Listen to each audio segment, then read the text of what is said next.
happy to report that the technical problems of Operation Moonshot have been solved. We are now ready to launch our missile into space. Excellent. And I am happy to report that all human problems involved in Operation Moonshot have also been solved. Excellent. Except for one little thing. Oh? We've tested hundreds of young men to be launched into space. Fine, strong, intelligent, capable specimens. Top drawer. But that is precisely the trouble with our experiment. We've tested only superior specimens. The average man is neither so strong, nor so intelligent, nor so capable. True, true. Well, what do you suggest, Doctor? Well, since most of our missile flights will be carried out by average, not superior persons, it is vital that we carry out one more test. Let us find not the most strong, intelligent, and capable, but the least strong, intelligent, and capable. Excellent. Once we know how much such an inferior specimen can stand, then we'll know how much anyone can stand. That is high-level thinking, Doctor. I will put our entire organization to work at once to find such a specimen.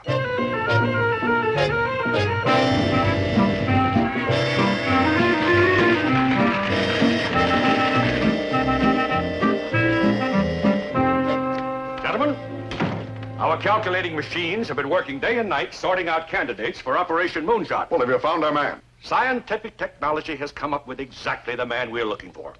The least strong, least capable, least intelligent human we could possibly find. You rang? Dobie!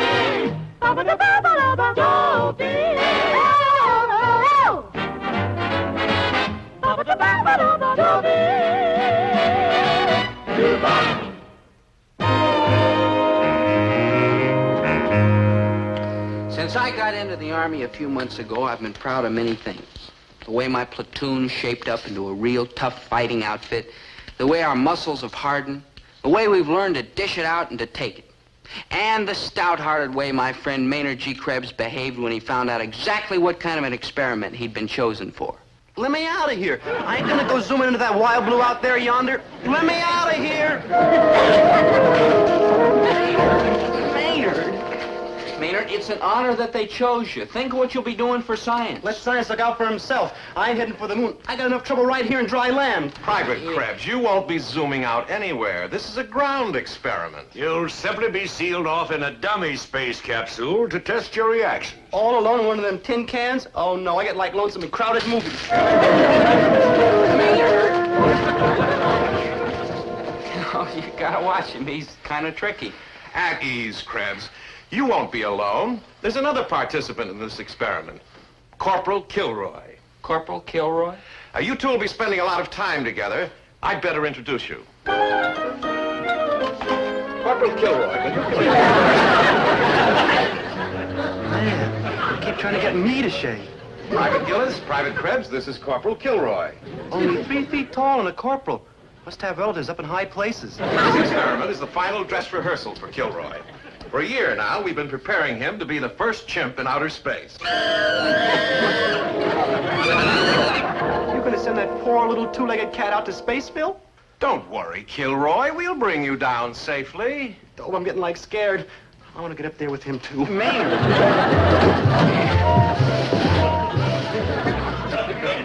I warned you to be careful. That creature is the backbone of our experiment. And so is the chimp. We're trying our best to calm them down, sir. They're both frightened to death. Well, talk to them. Tell them they have nothing to fear. Use reason, common sense, logic. Well, according to our survey, that might work on the chimp, sir, but I'm not so sure of Krebs. Sir, may I talk to Private Krebs, please? Oh, yes, go ahead, son.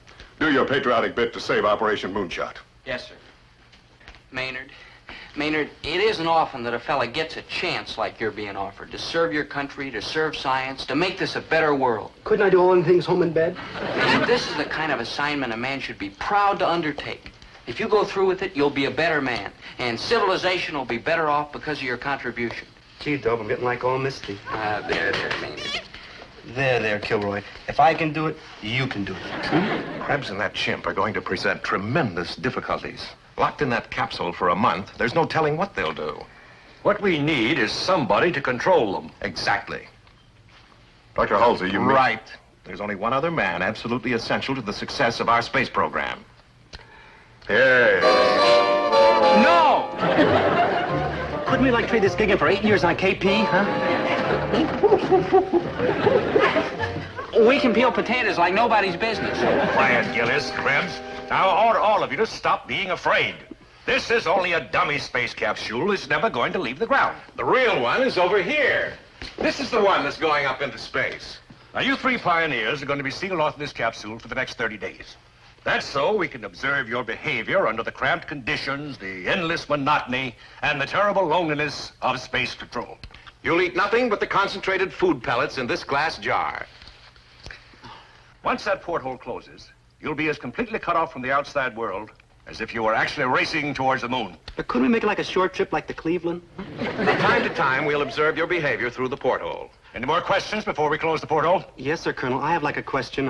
Ain't I like too puny and sickly and All right, delicate to then. make a Good luck,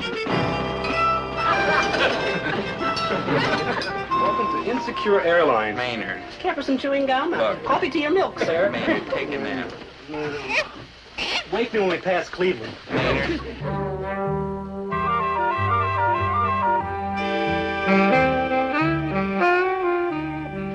Well, gentlemen, I just flew in from Washington. Well, what's the men's condition after 8 days in the cabin? One is sleeping. Krebs? Gillis. One is pacing anxiously, showing anxiety. Krebs? No, the chimp. He's climbing up into the pipes. The chimp? No, Krebs. Uh-huh. Strain is beginning to tell. He's starting to twirl a yo-yo. Krebs? The chimp. Well, what kind of condition are they in? We won't know until we give them a thorough physical examination at the end of the 15th day. Now they're starting a regular afternoon card game. Gillis and Krebs. Gillis and the chimp. Krebs is still up in the pipes. We might as well leave now. We'll never learn anything from their card games. They always turn out the same. Let's quit. I don't want anybody to lose too much money. Gone, he does it every time. It ain't fair. He uses his feet. Yeah. Hey, Dobe, I got an idea. Let's get some food. Food! Maynard, please, save that for work. Work! You can't eat. You just had lunch. Some lunch. 2 miserable little pills washed down by 2 more miserable little pills. Hey, Dobe, just this once, can't I have seconds? Well, we're not supposed to. But I guess nobody's looking. So, okay. But this is the last time. One to my fuzzy buddy.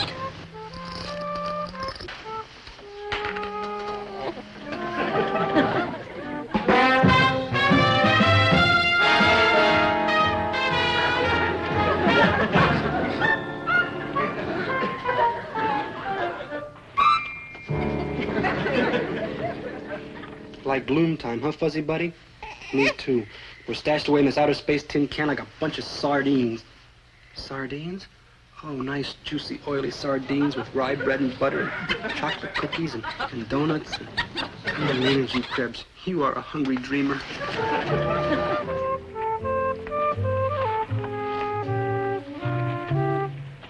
Oh, it's no use trying to bust out, fuzzy buddy. This is the Alcatraz of Spaceville. We're gonna be stuck. You know what you're doing? You're like digging an escape hatch. That's what you're like doing.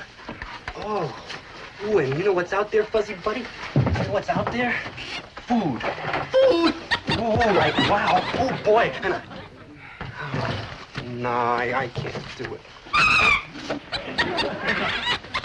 Man, will you hold it down? What are you doing? Nothing, buddy, nothing. You just go right back to sleep, huh? La, la, la, la, la, la, la. Shh, don't wake him up. He's square and he don't like big cheating. And that's what we're doing, cheating. We're supposed to be helping our country on an experiment, the United States of America. And my conscience will let me do it anyhow.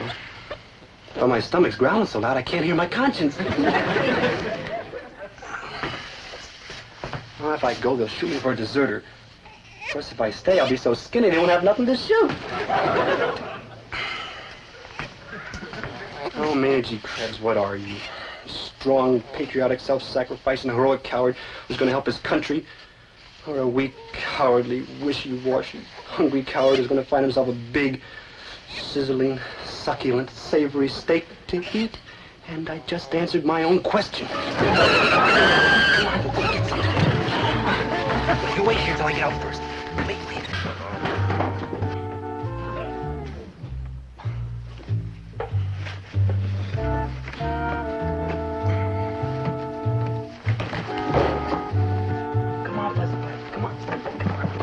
first, buddy. Which way to the mess hall? There we go.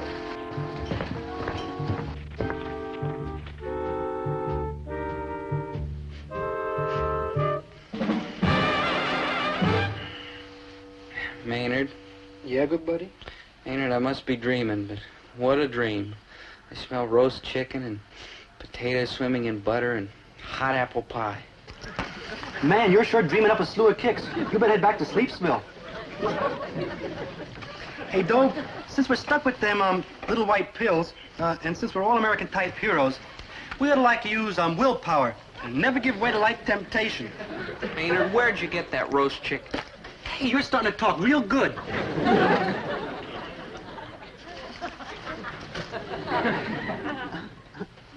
Well. Fancy meeting you here.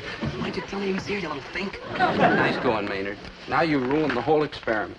You know, I'm going to have to tell the colonel about this. Dope, you'd rat on me? Maynard, how about science? How about space travel? How about the conquering of new worlds? How about a slice of roast chicken we snuck up from the mess hall?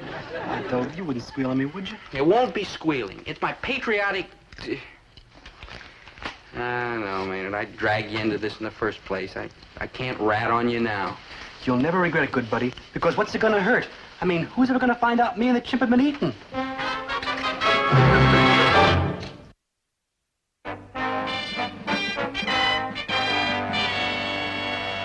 Amazing.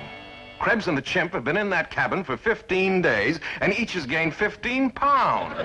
It's a miracle of medical science. That's what they've been saying about me ever since I was born. Colonel? Excuse me, sir. Colonel, I have a request. Request denied. But you haven't even heard it yet. Something to do with getting out of the rest of the experiment, right? Right. So? So? Request denied. All right, men, back in the cabin. All except you, Kilroy. What are you gonna do with my furry chum? All right, Krebs, in you go. You've got 15 more days in that capsule. Yes, sir. All right, men, lock him up. Doctor, what about Kilroy here? Colonel, the CHIMP is as ready as he's ever going to be. I see no reason to delay Operation Moonshot any longer. All right, I'll put him in the other cabin right away. How soon do you expect to blast off? Tomorrow morning. Up to it, men. Yes, sir. Well, Kilroy, you may be the first creature from Earth to land on the moon. Who knows what strange sights you may see there. All right, Kilroy, in you go. Good luck, Corporal.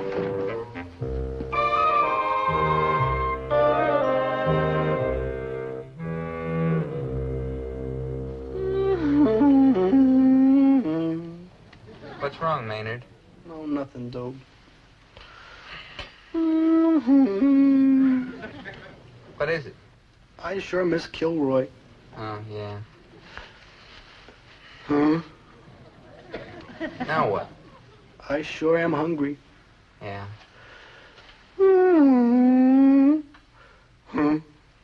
All right, Maynard. Now what? I sure miss Kilroy, and I sure am hungry. I'm hungry, yeah. Well, why don't you go out and look for some food? And for Kilroy? Good thinking.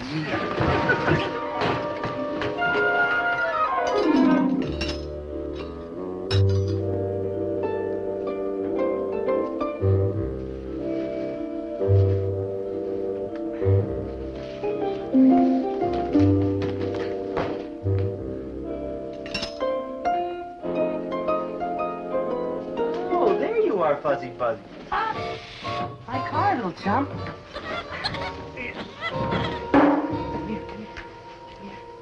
I got like lonesome without you. Yeah. What's been going on, huh? What? Oh, yeah? You know, I like being with you. I mean, you make me feel like right at home. Like you were my family, like. Hey, maybe you are. Did you ever study evolution in school? Oh, no. Chimps don't go to school, do they? Yeah. Lucky dogs. Hey, that's funny what I said. Lucky dogs.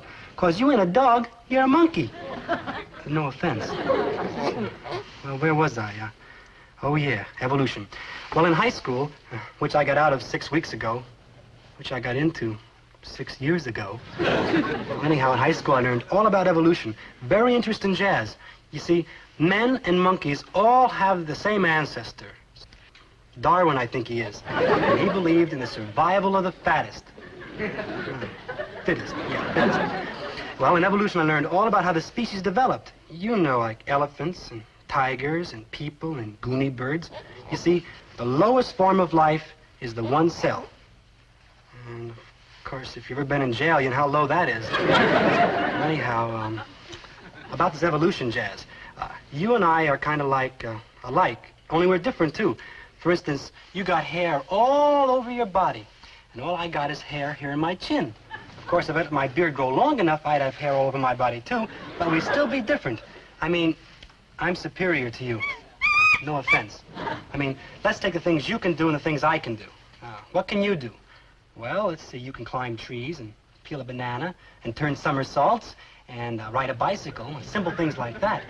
Now, me, on the other hand, well, come to think of it, I don't climb trees too good, and I do have a lot of trouble peeling bananas.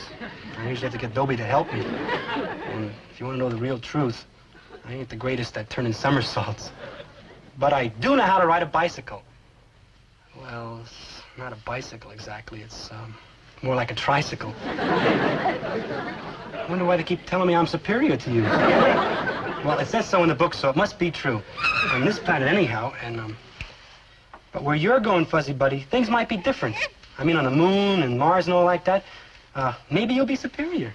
I mean, if all them outer space cats got like 6 eyes and 8 legs and green and purple spots, like I saw in the movie, The Monsters Devoured Cleveland, you gotta be superior. Boy, I hope you don't run into them cats with 6 eyes and 8 legs and green and purple spots. Man, it gives me goosebumps just thinking about it. I wonder how come we want to go up into space anyhow. I mean, all that money getting spent and all them scientific brains thinking and all them engineers engineering, all that work just to go up there and see cats with 6 eyes, 8 legs, and green and purple spots. I mean, what good does it do? If we took all that money and put it to work right here on Earth, we'd be a lot better off than flying around in space, I bet you.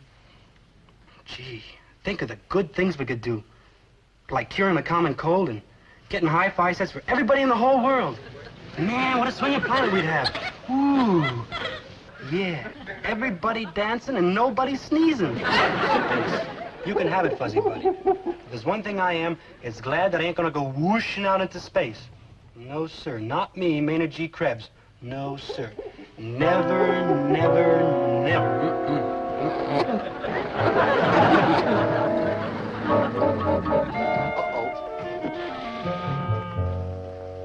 All right, then. Seal it up. And tell the porthole. The doctor doesn't want the chimp to get nervous. Make sure the escape hatch is secure. Well, men, you are about to witness history. Inside that capsule is a little chimpanzee named Corporal Kilroy. But is he a mere chimpanzee? No. He's American vision, American know-how, America's promise to lead mankind into a brave new tomorrow.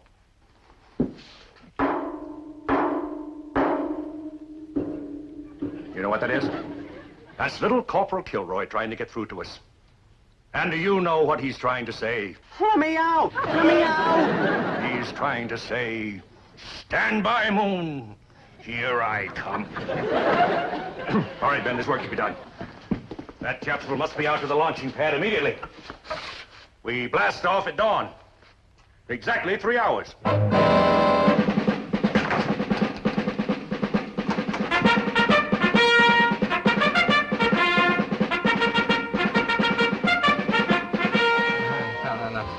Don't kiss me so much, girls.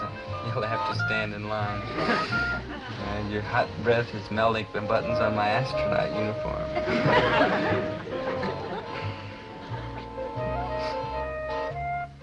Maynard? Maynard, I was dreaming again. Maynard? Maynard, you see all these beautiful girls. Maynard? Maynard? Maynard? Hey. It's gone. Oh, that Maynard. Stand by for Operation Moonshot. Prepare to blast off. We will now begin the countdown. Countdown? 200, 199, 198, 197, 196, 195, 194, 193, 192, 191, 190, 189, 188, 187, 186.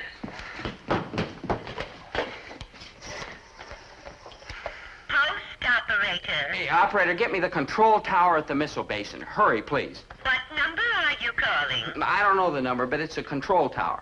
That number is Oceanside 6000. Operator? Please write the number down in case you need it again in the future. Sure. Now, operator, if... Post operator, may I help you, please? Yeah, operator, give me Oceanside 6000. Oceanside 6000? Right, hurry, please. Oceanside 6000 is out of your dining zone. Operator, the tower's right across the street. Can't you connect me? Are you authorized to make a call out of your dining zone? Operator, please, a human life's at stake. Gracious. You'll help me? Of course. I will connect you with the communications CO. Now, please listen carefully. I'm calling the control tower at the missile base. The number's Oceanside 6000. It's out of my dialing zone, and I'm probably not authorized to call out of my dialing zone. But if I don't make this call out of my dialing zone, my dearest buddy's gonna blast off into another zone altogether. Now, you with me so far? I will try to help you. Yeah, bless you, ma'am, bless you. You want Oceanside 6000? Desperately. May I have your name, please? Dobie Gillis. Your rank? Private. I am sorry. Enlisted personnel are not permitted to call out of their dialing zone. Yeah, but this is an emergency, a matter of life or death. Oh, dear. You understand? Certainly. Uh-huh. So I will tell you how you may apply for special permission to make the call. How? Write a letter to the Post Communications Officer. A letter? In quadruplicate. Send one copy to the Post Communications Officer, one copy to regimental headquarters, and one copy to... 4, 53, 52, 51, 50, 49. You got a special pass. Where do I get one? From me. Oh, thank you, sir. Don't serve me, soldier. 40. State the nature of your business. I've got to stop the launching. My buddy's in that rocket. State your friend's name, rank, and serial number. Maynard G. Krebs. He's a private, and I don't know a serial number. 1, You say this Grubbs is aboard the rocket ship? Not Grubbs, sir. Krebs. Maynard G. There's no Maynard G. Grubbs on the passenger list. Try Krebs. Him neither. 1. He accidentally stowed away. Now, there's a wild You story. wouldn't think so if you knew Maynard G. Krebs. You sure you ain't one of those foreign spies over here to louse up our space program? Do I look like a foreign spy? Well, I don't know. You don't get many foreign spies around here. 5. You better come have a talk with the security wait, officer. wait. He'll be finishing this golf game any minute now. Stop! No, stop! Don't do it! Stop! Countdown's over. I demand a recount.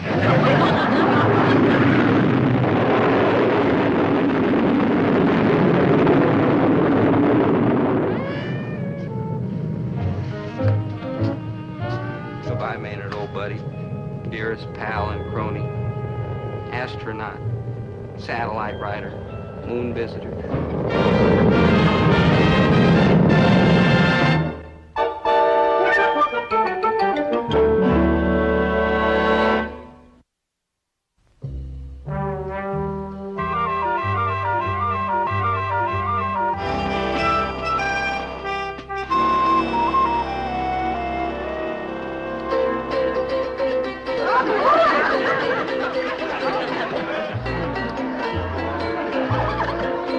Like, thank you. You moon people are like real friendly and like real cool.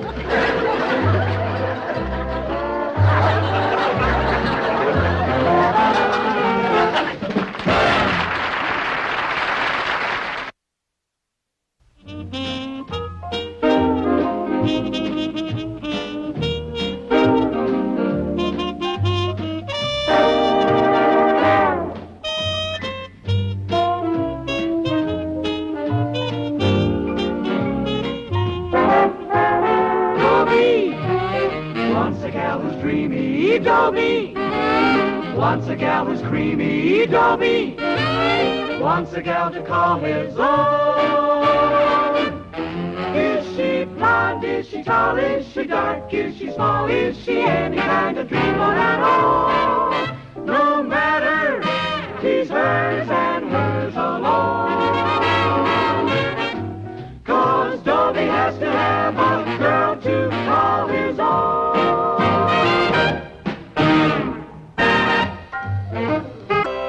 Just a few days ago, I was an unworried civilian. Today, I'm still a civilian, but I worry a good deal. And all because of this letter. And it started off so friendly, too. Greetings. Your enlistment in the United States Army has been processed, and from that point on, it gets too painful to read. But the way it changed my life, wow. I mean, everybody started treating me like I was marked fragile, handle with care. Even my dad.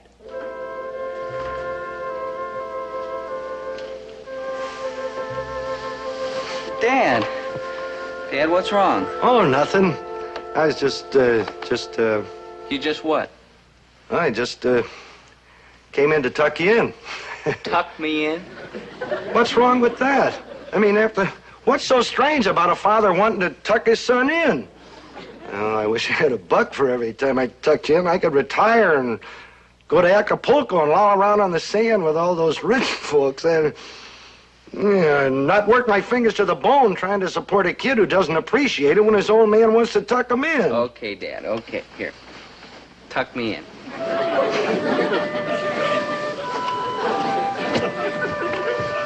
There. Thanks, Dad. Thanks. Anything else? Do you want to burp me? No, just kidding, Dad. Just kidding. Oh, smarty. Good night, Dad. Good night. Good night, boy.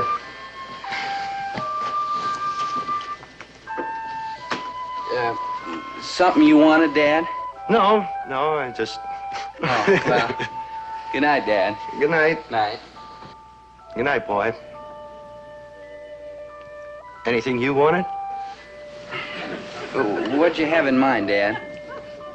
Oh, well, I was just thinking that... Okay, Dad, okay. Whatever it is, I want it. Shove over.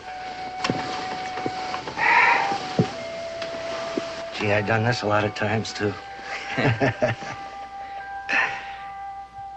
Lullaby and good night. Thy father's delight. Dobie!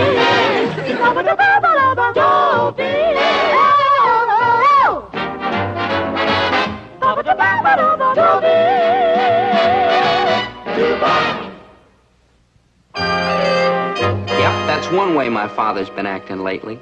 Like he had a soft spot in his heart, clear up to his head. But then all of a sudden, he'd start to act a different way. It was spooky. Take this morning at the crack of dawn.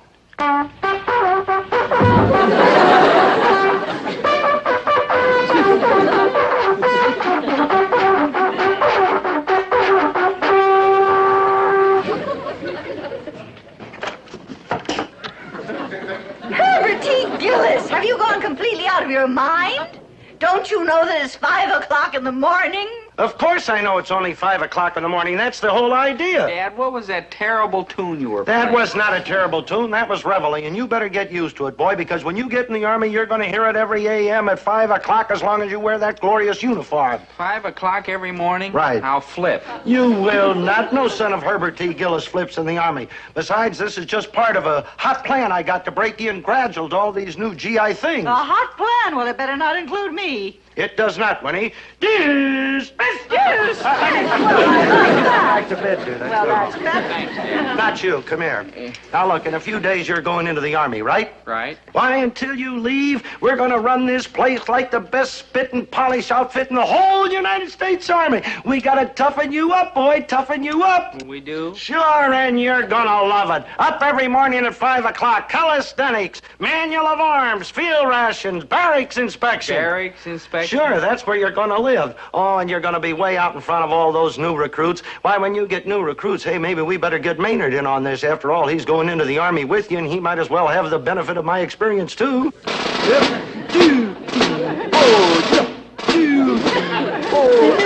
Down, up. down, get your back in it. Oh, you gold bricks, you. Chin up, just now, sucking your gut. Down, up, get together, come on. Poor boys, Herbert, don't be so rough on them. Winnie, you are off limits. Keep going, don't stop. I got my eye on you, Winnie. I don't like to push our boy any more than you do. But somebody's got to do it or he'll get in the Army and fall apart at the seams. Well, look, Winnie, when he gets in the Army and he goes through all this hard work, why, he'll wind up spending half his time in the hospital. Oh, dear. And if he can't do it, they'll accuse him of gold breaking and off to the guardhouse. Somebody's got to do it, Winnie. It's for his own good. you're right, Herbert. If we're soft on him, we're only hurting him. You're right, girl, right. Keep going, boys. We're not going to baby you anymore. 1, 2, 3, 4. Follow my rhythm. 1, 2, 3, 4. Follow my cadence. 1, 2, 3, 4. 1, 2, 3, 4. What words do you think of when you hear names like General Patton or Captain Bligh? Toughness, discipline, hard as nails, right? Well, by normal standards, those fellows may have been pretty rough. But they were kindergarten teachers compared to former First Sergeant Herbert T. Gillis. 1, 2, 3, 4, detail, halt, at ease. It's indoctrination time. Will it like hurt?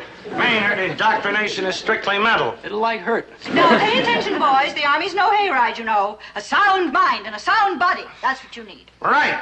Now, I'm going to tell you a few things about the good old United States Army. In my book, there's nothing better could happen to a young man than the good old United States Army. Oh, well, do I remember when I was enlisted 20 years ago? What was I? A small man running a small grocery in a small town. And what am I today? A small man running a small grocery in a small town? Soldier. The Army taught me courage, self-determination. The Army taught me to be a man of character. That's right, boys. In the Army, you learn how to take care of yourselves. Self-reliance. Teamwork. Not to mention probably a good trade or profession. Right, like right. So why are we afraid of the Army, Maynard? How should I know, Dobie? You started this whole thing. Yeah. Thanks to the United States Army, I am a man of character. You asked me how the United States Army made me into a man of character? Not me. Did you ask him, Dob? Not me. Well, I'll tell you how the United States Army made me into a man of character, because the United States Army is a great teacher. You asked me what the United States Army teaches, I'll tell you what the United States Army teaches. You ask him, Dob? Not me. Must be an echo around here or something. The United States Army teaches you to be a man with guts, a man of discipline, a man of determination, a man of self-reliance. Dobie, you're in basic training. And your outfit is ordered to crawl a half-mile on their bellies with full packs. A half mile? On our bellies? 18 inches over your head is a murderous stream of machine gun fire. Machine gun fire? From real machine guns? Do you panic, men? No. Why? Because you've been trained, you've been indoctrinated, you've attended the lectures. So what do? You creep and you crawl, inch by inch and foot by foot, and suddenly staring you right in the face is a murderous strand of barbed wire. Barbed wire? Like barbed wire? And there you are. If you raise your head 3 inches, he ain't got it. And 3 inches in front of you, that murderous barbed wire. So what do? I desert. I really have no right to be worried about Dobie going into the Army. He's not going to be hurt, and they'll make an even better boy of him than he is. He'll be more reliable and self-disciplined and courteous. So what are you carrying on about? Because he's my baby. Winnie, please. Cut that out. Oh, Winnie. Come on now. From here on in, we gotta be rough on Dobie. Unemotional. Casual. Severe. Rotten. Quiet. Now, Dobie's gonna have to keep his barracks spick and span, so I got him practicing on his room. I told him to strip it down, bare essentials, get rid of all that childish junk he's been collecting for years. A sound idea. That's right. Get him used to the lean, hard, Spartan life. Hi. I think I got most of the junk, Dad. Boy, and what a pile of junk. A busted ukulele, a Little League baseball cap, and what is this? A petrified frog. Oh, great. Just what the Army needs. A petrified frog in every footlocker. The Army's no nursery school, you know. That's right, Buster. No more silly, sentimental nonsense. Yeah, what do you want me to do with all this stuff, Dad? Burn it. Look at this. An old Parcheesi gate. Burn it. An old bird's nest. Burn it. An old torn heart. Burn it. Yeah, Oh, no, you don't. Zelda. Nobody burns this priceless memento while there's breath in my tiny body. Dobie, how could you forget? Forget what? Miss Blankenhorn's Friday afternoon dancing class. Don't you remember the Valentine's Day dance? Miss Blankenhorn took a bunch of paper valentines and cut them in half with the edges all kind of jagged. And she gave half to the boys and half to the girls. And each boy had to find the girl whose valentine matched his half. And look. Zelda, this all seems kind of silly. See? Dobie's matched mine and mine matched his, and I knew it was fate. I knew Dobie and I were meant for each other. Zelda! I've been saving my half since I'm 10 years old. Please, Mr. Gillis, don't make Dobie throw his away. All right. Keep the torn heart, but the rest of this junk has got to go to the incinerator, boy. Yeah. Hold it, good buddy. What? You can't burn this. This was the first drum I ever beat. A drum. That's what they used to call a bongo in the olden days. It used to be your drum, good buddy, remember? Yeah, I remember, Maynard. Yeah, the first time I ever saw you were sitting in the park beating this drum. We were little tiny kids, about 1 year old. About 10, Maynard. Yeah, like that. Anyhow, you were beating that drum, and man, were you lousy. No offense. No offense, no. So I said to myself, Maynard G. Krebs, you gotta get that drum away from that offbeat cat who's running the bongos into the ground. Or your name ain't Maynard G. Krebs. Excuse me, Maynard. I know this is a little off the subject, but that G in Maynard G. Krebs, I still don't know what it stands for. Walter. Oh. So I said to myself, Maynard G. Krebs, you gotta get that drum away from that cat. So I tried to take it away from Yeah, him. and I socked you in the jaw. Yeah, and it hurt. I don't think I had no beard then. No. So you tried to swap me something for the drum. I tried to swap you everything. My bowl of tinfoil it took half my life to collect, my pet turtle, my slippery willow whistle, my appendix in a glass jar. Yeah, but I wouldn't trade. You know, you were a hard man to do business with, till I finally came up with something you really wanted, then we swapped and I got the drum. Well, if you swapped Dobie for the drum, how come he wound up with it? My mother made me trade it back. Well, what did you trade for it in the first place? My little brother Harold. Sometimes I think you have an impediment in your head. Gee, like, thanks, Mr. G. So you see how important this drum is to me. This is where I first learned the beat. Don't make Dobie burn it. Like, please, Mr. G. All right. You keep the drum, you keep the torn heart, but the rest of this stuff has got to go. Is that clearly understood? No exceptions. All right, boy. To the incinerator on the double. Hut, 2, 3, 4. Hut, 2, 3, 4. Hut. Detail. Oh, to the rear. Hut.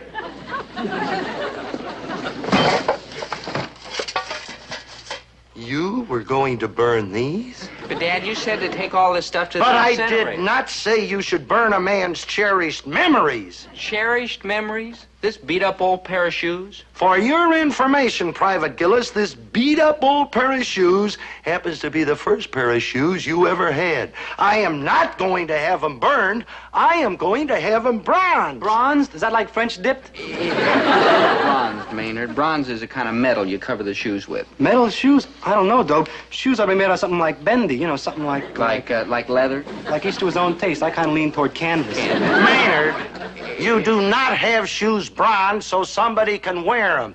You have them bronzed so you can keep them forever as a cherished memory.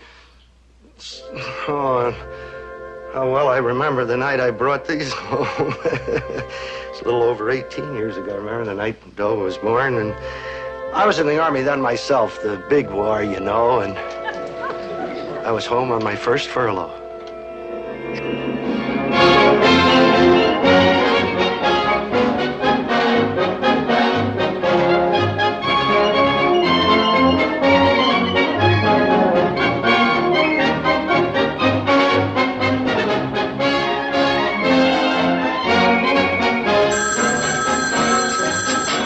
Gillis Grocery Store, Herbert T. Gillis. Oh, hello, Ed. Yeah, no, I got a weekend furlough. Yeah, you know, Winnie and little strangers on his way. No, I hitchhiked in. I'm going to hitchhike back. Yeah, I've been saving up on those coupons, you know. I want to have enough gas for that big mad trip. Yeah. Yeah, well, I'll call you the next time I'm in, Ed. Yeah, say hello to the guys down at the shipyard for me, huh? Okay, so long.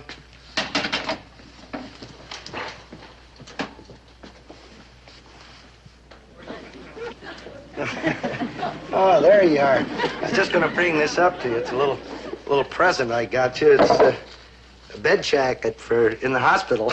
Oh, Herbie, it's lovely. Oh, I'm certainly going to be one of the 10 best-dressed women in that maternity ward. Yeah, and your old lady yapping you should have married Sheldon Klug, the plumber. Hey, wait, I got something else in here, too. Oh, here's something. I'm going to put you to work. You're going to have to sew this on my uniform. Herbie, they've made you a colonel. Oh, Winnie, a colonel. It's one stripe. It means I'm a private first class. Oh, you're first class, all right. I'm glad the Army appreciates that. Yeah, and I got something else in here, too. A little present for Dobie. Oh, Herbie, dear, I do hope you've been sensible and gotten something that both girls and boys can use, because after all, we don't know what Dobie's going to be. What do you mean we don't know? It's gotta be a boy. Whoever heard of a girl named Dobie? Here it is, kid. His first pair of shoes. Well, what are you laughing at? What's so funny? Well, it's just... Well, come on, what's the joke? And what's the matter? You begrudge your own kid a pair of shoes? You want him to go through life known as shoeless Dobie Gillis? No, dear, it's just that babies don't need shoes, not for months. I mean, some babies don't even walk until they're a year old. Not this baby, kid. Why, little Dobie's going to be running all over the place in 2 weeks. Just think, Winnie, the little feet that go in these shoes can take our boy any place he wants to go. Right up the ladder of success, all the way to the top. Herbert, I feel kind of funny. Will you get me to the hospital, please? Now? Yes, Herbert. The hospital. Now? Yes, Herbert. How do you know? No, dear, I just know. Now, come on. Are you sure? Yes, dear, I'm sure. How can you be sure? Well, I have an instinct for these things. I guess I just have to take your word for it. Now. Now? What are you standing there for? Come on. Oh, wait, you better go with me. Here, come on, now, take it easy. Don't trip over anything. Oh, wait a minute. Hold it. Almost forgot something. I gotta take these so Dobie can walk home from the hospital.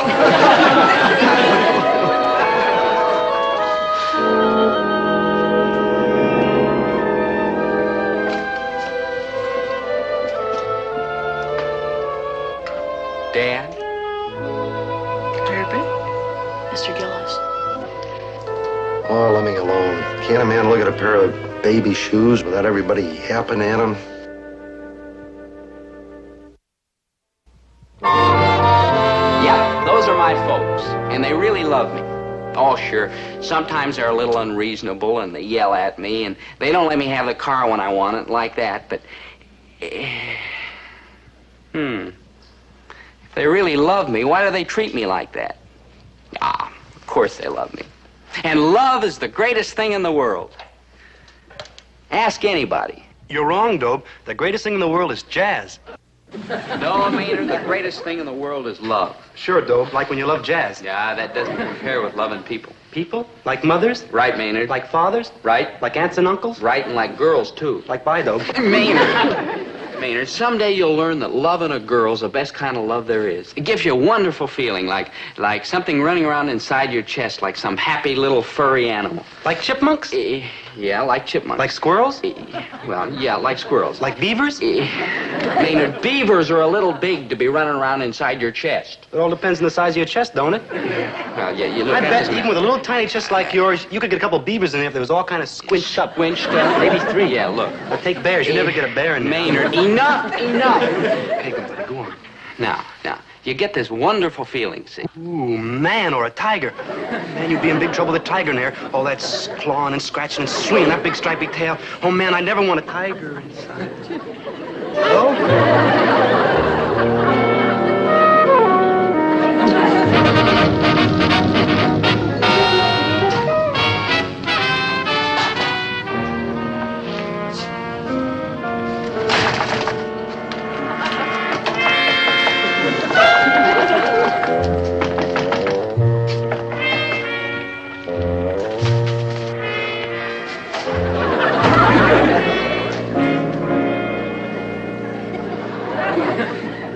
Hi, Zelda. Never mind the small talk. I'm here for a reason.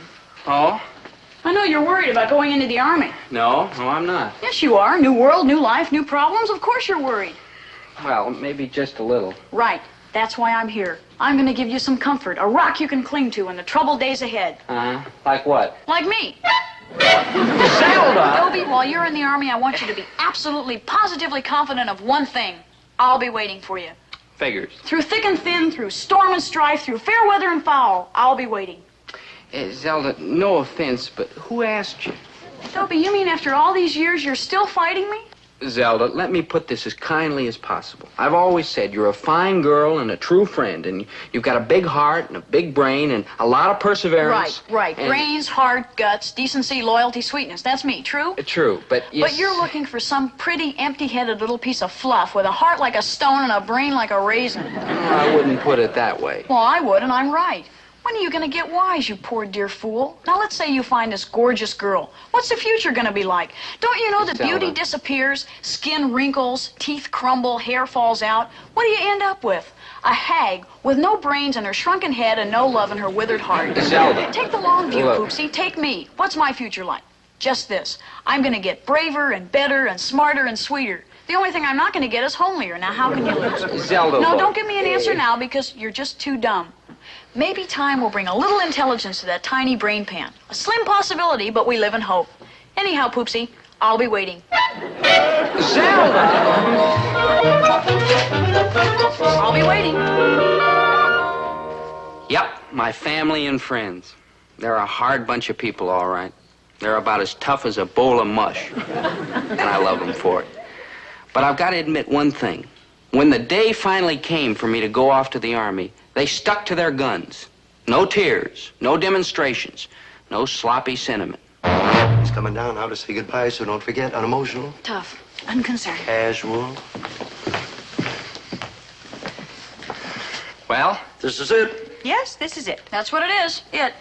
I'll write you off and... If you happen to think of it, okay. Don't put yourself out. You got nothing better to do. And I don't want you to worry about me. Worry. That's a laugh. Hardy har har. And a heart. Well... You better hurry up, boy. You're going to miss your bus. That's right. The Army's got no patience for soldiers who show up late. The Army's no country club, you know. Yeah. Well, Dad, What? don't you want to shake hands? If you want. Mom. So long, kid. Zelda. On your horse, boy. Time's a-wasting. Dobie, his country's waiting and he's wrinkling. Go already. Yeah, I guess I better.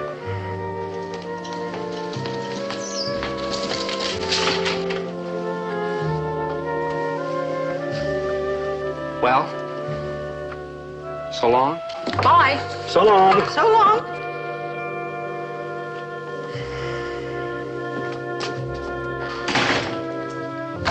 Well, you came through with flying colors, ladies. Unemotional. Tough. Unconcerned. Casual.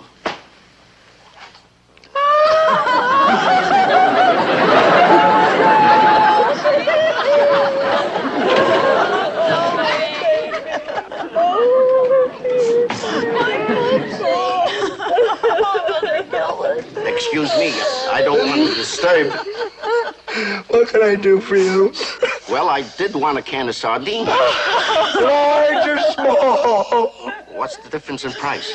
Well, the small is 28 cents. And the large? 46. I'll take the small.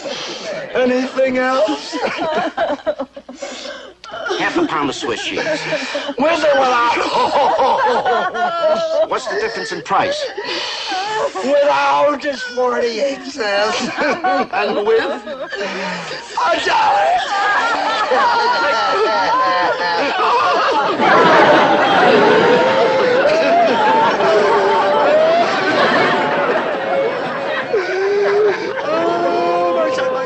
My son.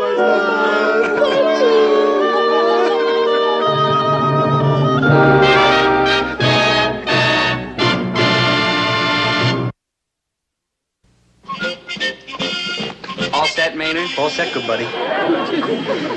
Gee, it gives you kind of a funny feeling, doesn't it? I mean, leaving all the old familiar things behind. Yeah, it makes me like all misty, so I'm not doing it. You're not doing it? Right. Remember what your father said about having your baby shoes turn into bronze so we always can have them around? Yeah. Well, it gave me an idea, though. An idea? Yeah, watch. Good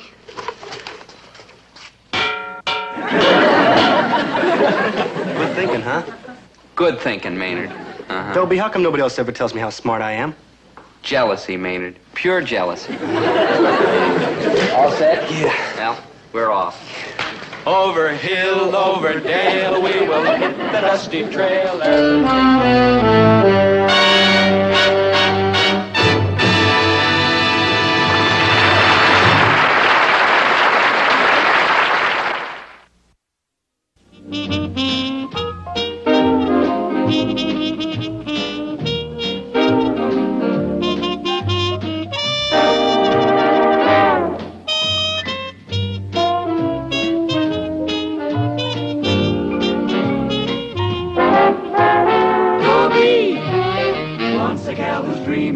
Dobie wants a gal who's creamy. Dobie wants a gal to call his own.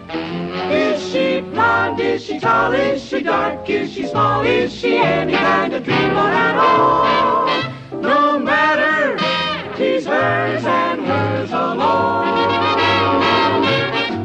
'Cause Dobie has to have a girl to call his own.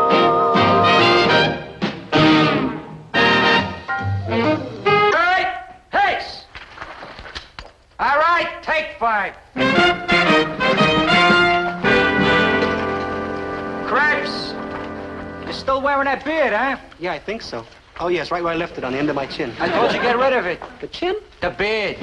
Don't you tell him, Mike, please. Sergeant, the recruiting officer back home told Maynard he could keep the beard as long as it doesn't interfere with his duties. And I ain't never stepped on it, nor single enemy with it. Well, if you ask me, Krebs, you're getting away with murder. I didn't ask him. Did you ask him, Joe? Not me, no. Krebs, I got my eye on you. Now, the second that this brush gets in your way... Like? Everything under control, Sergeant. We don't want any accidents with these new men. No chance of that, sir. Checked into everything. The situation's completely under control. All right,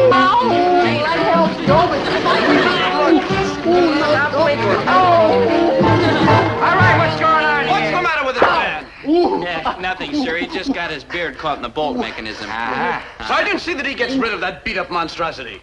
It's dangerous, unsightly, and a menace to health and safety. Yeah, I don't think much of it either. Here. The beard, not the weapon. I got you. Krebs, now I got you. The next time I see this beard, I want it to be stark, staring, gloriously naked. Is that clear? Gillis, I'm detailing you to make sure Krebs gets shaved right now on a double move. I won't do it. I'll run away. I'll go under the hill. Maynard, that's over the hill and quiet. You're getting shaved. I won't shave. Dobie, Dobie,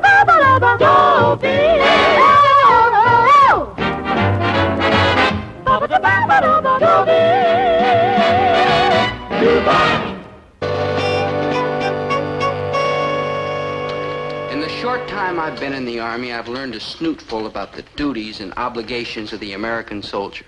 He must be energetic, he must be resourceful, he must be devoted to duty.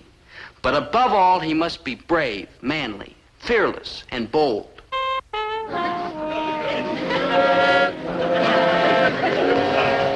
I've had this beard ever since I've been a little tiny baby. I want to keep it. You can keep it, Maynard. You can put it in a little bag and keep it under your pillow. Oh, no.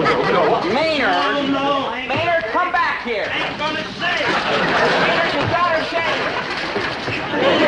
No, Dope, I'm scared. I don't even know if I got a chin under here. Maynard. Oh, man, I might be like old Adam's apple. Maynard, the chest you up. gotta shave. Oh, Dope, my family never went in for chins. Man, you should have seen the beard of my grandmother. Hold your breath, soldier. This is it. Oh, at least blindfold me before you shave, before I please, Dope.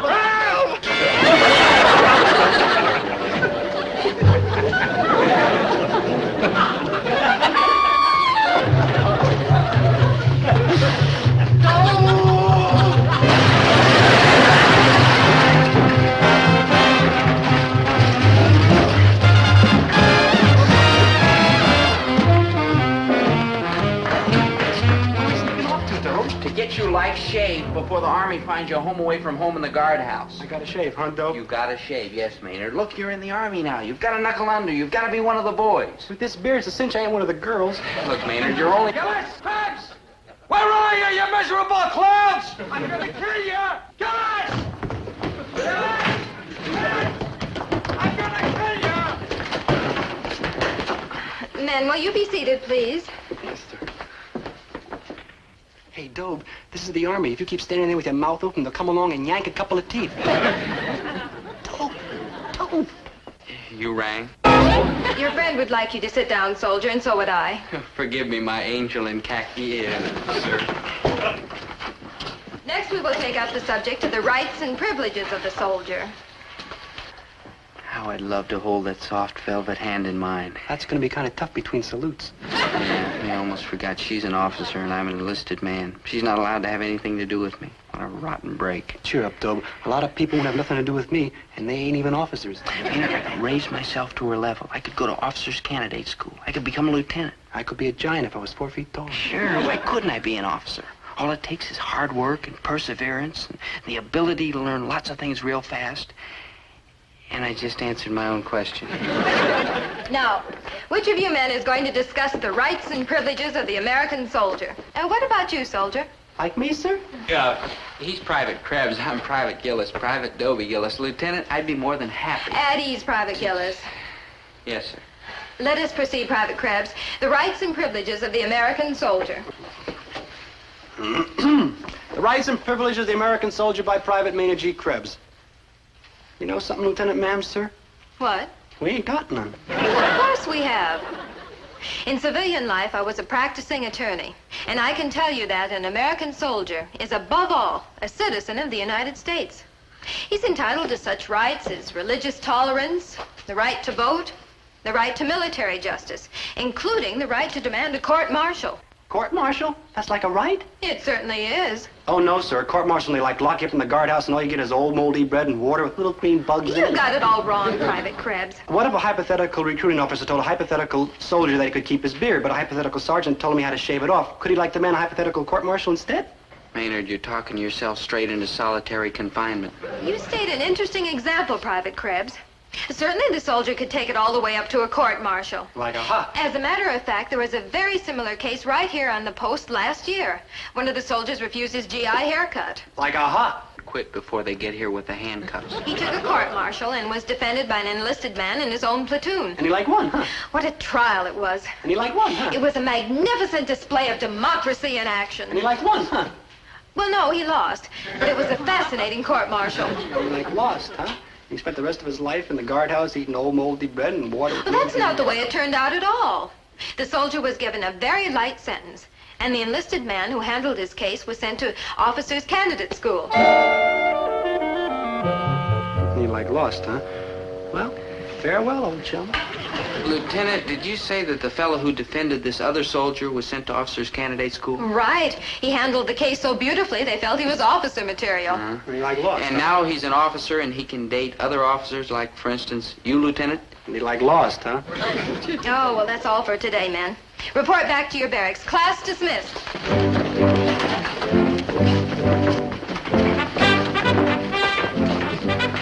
Officers Candidate School, Lieutenant Gillis. Lieutenant Portia Potter, I am Lieutenant Dobie Gillis, your equal. You and I will make such beautiful music.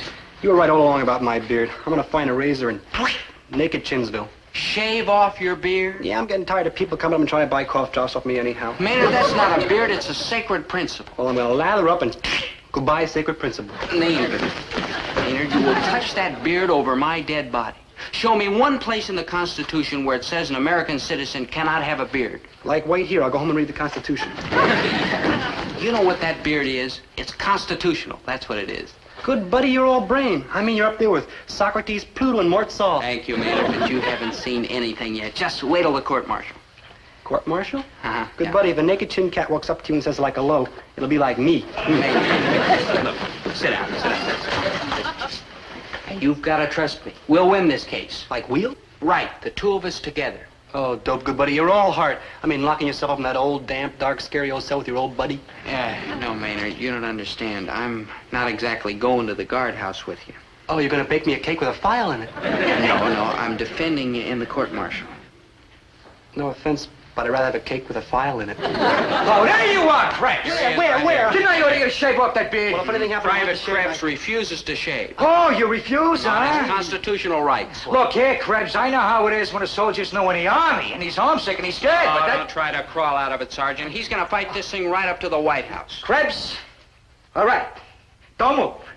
I'll be right back. Don't worry, he'll be right here. Don't worry about that. Ooh, he looks mad, Dobe. I wonder where he's going. To get advice, probably. Didn't you see the look on his face when I mentioned the Constitution? Ah, Maynard, you've got him right where you want him. Stone walls are not a prison, mate. Nor iron bars a cage. Maynard, enough! Maynard, stop worrying. You've got the Army scared to death. And like vice versa. I can get 6 months in the guardhouse. 6 months is longer than a year. I'll be wearing a striped suit and a ball and a chain and breaking rocks and doing all kinds of prisoner-type work. Work! Stone walls, no prison make, nor iron bars a cage. Maynard, enough! I'll handle this. All you've got to do is show him you know your rights. You've got absolutely nothing to be scared of. At ease. All right, where is he? Where is that prisoner? That's the man, Colonel. Yeah, that's Private the man Krebs. right there, sir. Private Krebs. Great Scott, Sergeant, you had no right to mistreat this prisoner. Yeah, no, sir. Maynard always looks like that. Sergeant, make a note. Keep that man out of sight whenever we start a new recruiting program. Yes. Out of business. Soldier, I hear you refuse to shave off that beard. Who said He's so? the Who man, said sir. He's the man. Now look here, Dribs. Colonelship, it's Krebs, Private Maynard.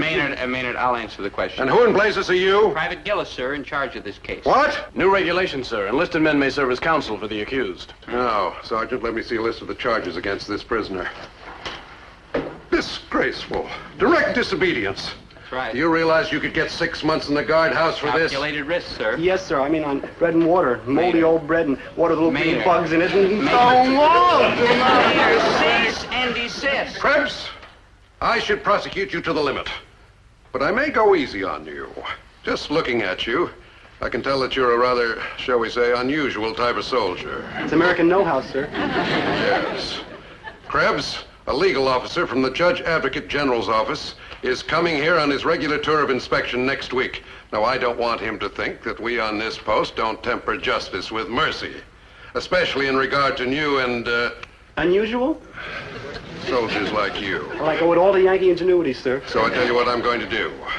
You shave off that beard, and I'll tear up these charges, and... I'll be in Scotland before you. Oh, boy, no moldy old bread, no water, little green bugs in it like, wow, wow! Ooh. That's straight thinking, soldier. Sergeant, release the prisoner. Oh, now, just a minute. Just a darn minute. Don't let him out. What? Like what? I'm sorry, Colonel, but Private Krebs cannot accept your offer. He can't. I can't. He stands on principle. He does. I does. Principle? What principle? Principle? What principle? The principle that the order to shave off his beard is unconstitutional. I does. In fact, he may be able to prove that the whole United States Army is unconstitutional. Oh, I get it. A couple of guardhouse lawyers. Well, I think I know what to do with a thing like this. Soldier, you're inciting to riot, spreading false rumors, gross insubordination, mutiny. Now, what's that one they threw at Benedict Arnold? Overtime parking? Oh, yes. Treason. Oh, no. I mean, like, have mercy, like, please. Oh, Keep please. smiling, troublemaker. You may get out of the guardhouse by the end of the month, but I can't guarantee which year. Don't be discouraged, Maynard. It looked bad for Captain Dreyfus of the French Army, too. But he got off? You bet. And all he served was 9 years on Devil's Island.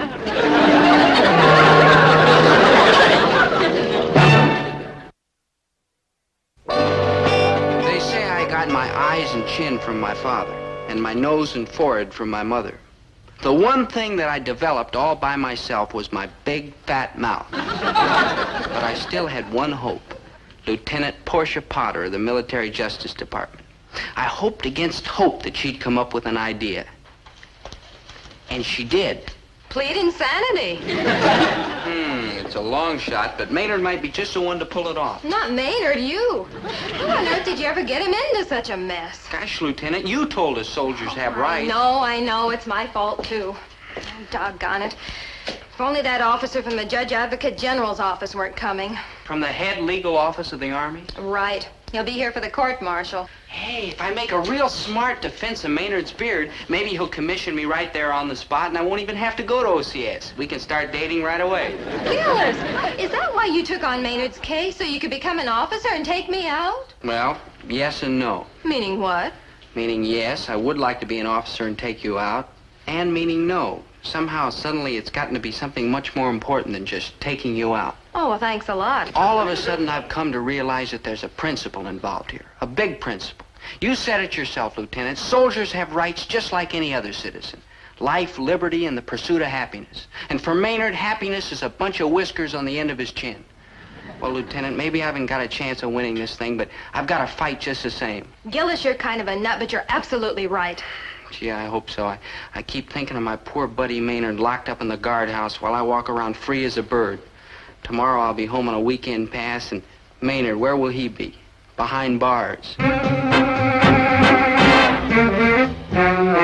So, what's the worst that can happen to him? Oh, he spends 3 months on KP, garbage detail, scrubbing the barracks like that. And how does Maynard spend his time when he is not being punished? On KP, garbage detail, scrubbing the barracks. See, it's all the same thing. You can't possibly hurt him, boy. Yeah, I guess you're right, Dad, but I'm going to conduct his defense at the court-martial, and I'm afraid I'll do the wrong things. What wrong things? All you gotta do is exactly like I tell you. I know everything there is to know about courts-martial. Yeah. After all, I was a first sergeant, you know, with Dad, the good conduct medal. And you don't get one of them things without you keep your ears open and your mouth shut. Yes, sir. Now, the first thing you gotta keep in your head is that every time the other side says something, you jump up and yell, "I object!" I object. Right. Oh, of course, not all the time. For a change of pace, sometimes you jump up and you yell, "Irrelevant, immaterial, and inconsequential." Well, what does that mean? Who knows? They always say it just before the commercial on Perry Mason. And he ain't lost a case yet. Maynard isn't just an ordinary prisoner. True. With him, I think maybe you better use the sympathetic approach. You know, big, gooey globs of sympathy. Your Honor, you can't send this boy to prison. You ask me why? I'll tell you why. Because he is not a criminal. He is the innocent victim of circumstances. You can't send him away. I don't know, Dad. Those Army officers are pretty strong-minded fellas. Oh, pish-posh. And remember one thing. Always keep a good grip on your suspenders. Well, we don't wear suspenders. I'll loan you a pair. It's psychology, son, psychology.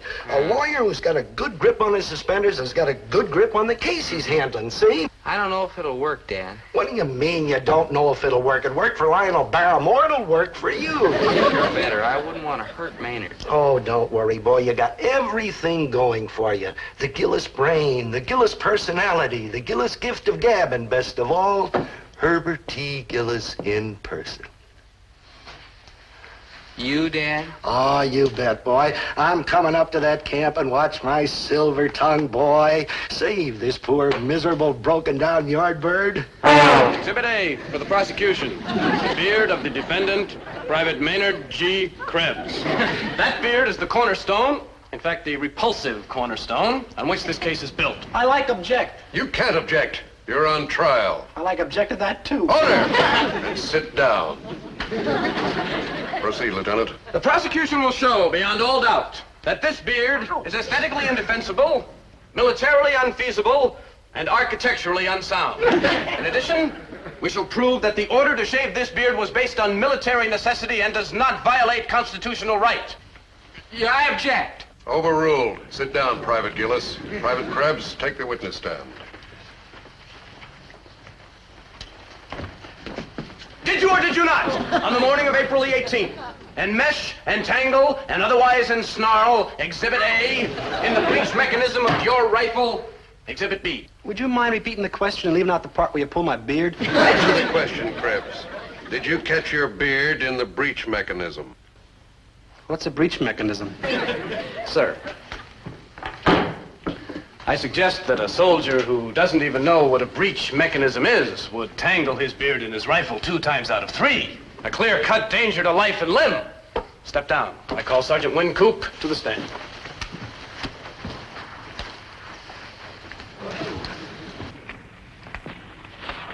You are the defendant, Sergeant? I am. And did you order Private Krebs to shave, scrape off, or otherwise remove this beard from his face? I did. Describe in your own words what happened. He didn't. Did you warn him of the possible results of such an attitude? I did. Then what did he say about shaving off the beard? He wouldn't. Would you tell the court what language you used to him when he disobeyed you? I dasn't. Sir, the prosecution rests. Private Gillis, is the defense ready? Yes, sir, we are. Proceed. Your Honor. Hey, don't let him shoot me before lunch. I was too scared to eat breakfast. Cut that out. Did you practice with that rifle I smuggled into the guardhouse? Like all night. Yeah, how many times did you tangle your beard in it? Like not once. Great, you're practically a free man. Oh, boy, I'll see you like later.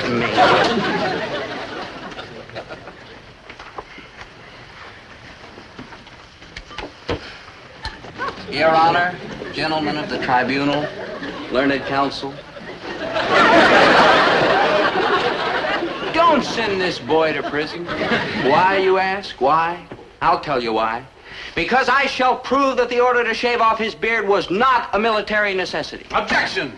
The witness admits he caught his beard in the breech mechanism. Ah, yes. But I shall prove that it was a one chance in a million accident. That it would never and will never happen again. Private Krebs, prepare to simulate fire. Now, gentlemen, you will observe how efficiently and safely Private Krebs handles his rifle.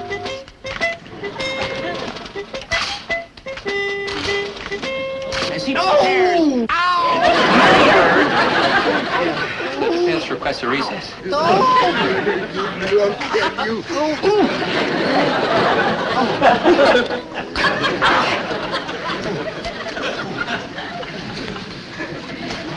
Klein. Your Honor, it is obvious that the actions of the defendant have made my closing argument unnecessary. Furthermore, his disobedience to a direct order calls for the full penalty allowed by law. The prosecution rests. Private Gillis, is the defense prepared to offer its closing arguments? We are, Your Honor. Gentlemen of the tribunal, learned counsel, may it please the court, my final plea is not for Maynard G. Krebs. No, because Maynard G. Krebs is not on trial here today. No offense, though, but I am. Maynard, quiet. Maynard. No, gentlemen. One little soldier, innocent or guilty, it is nothing. But one beard vindicated everything. That's right. That's what's on trial today. The beard of Maynard G. Krebs and the beards of all freedom-loving men from time immemorial. Yes, gentlemen, a sky full of bearded warriors looks down on this court. If you convict Maynard G. Krebs, you are also convicting such men as General Robert E. Lee, General Ulysses S. Grant, General Stonewall Jackson, General William Tecumseh Sherman. These men were free, untrammeled spirits.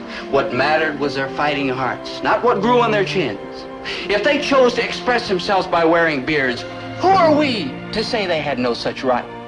Shall I speak now of more great bearded men? Very well. Private Krebs, show us the next picture. The picture is of such a man. Ow, ow, ow! Maynard! Ow, ow, ow, ow! Dobie's got me, Dobie. Oh, no. Here we go again. Maynard! Order! Order in the court. Gentlemen, are we ready to cast our ballots? In light of the evidence, I don't think we'll have much trouble reaching a verdict.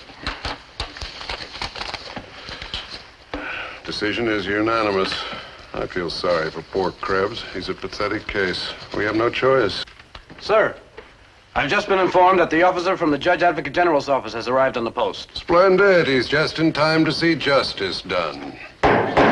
Order. Order in the court. The defendant will rise on the charge of direct disobedience. Specification that Private Maynard G. Krebs did willfully grow and refuse to shave off his beard. Sir, Colonel Overholt from the Judge Advocate General's office. The proceedings of the court, gentlemen. Please continue. That Private Maynard G. Krebs did willfully grow and refuse to shave off his beard, which is considered unsoldierly, unsightly, and unsanitary. The verdict is...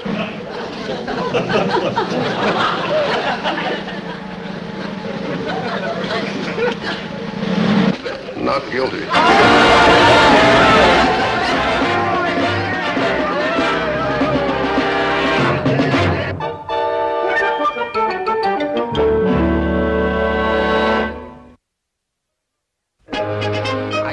absolutely no offers to go to officers' candidate school. But I did get a wonderful, sweet message from Portia, Lieutenant Potter. She invited me to drop over to her house next weekend to meet her fiancé. He's a civilian. Well, anyhow, Dad had a good time.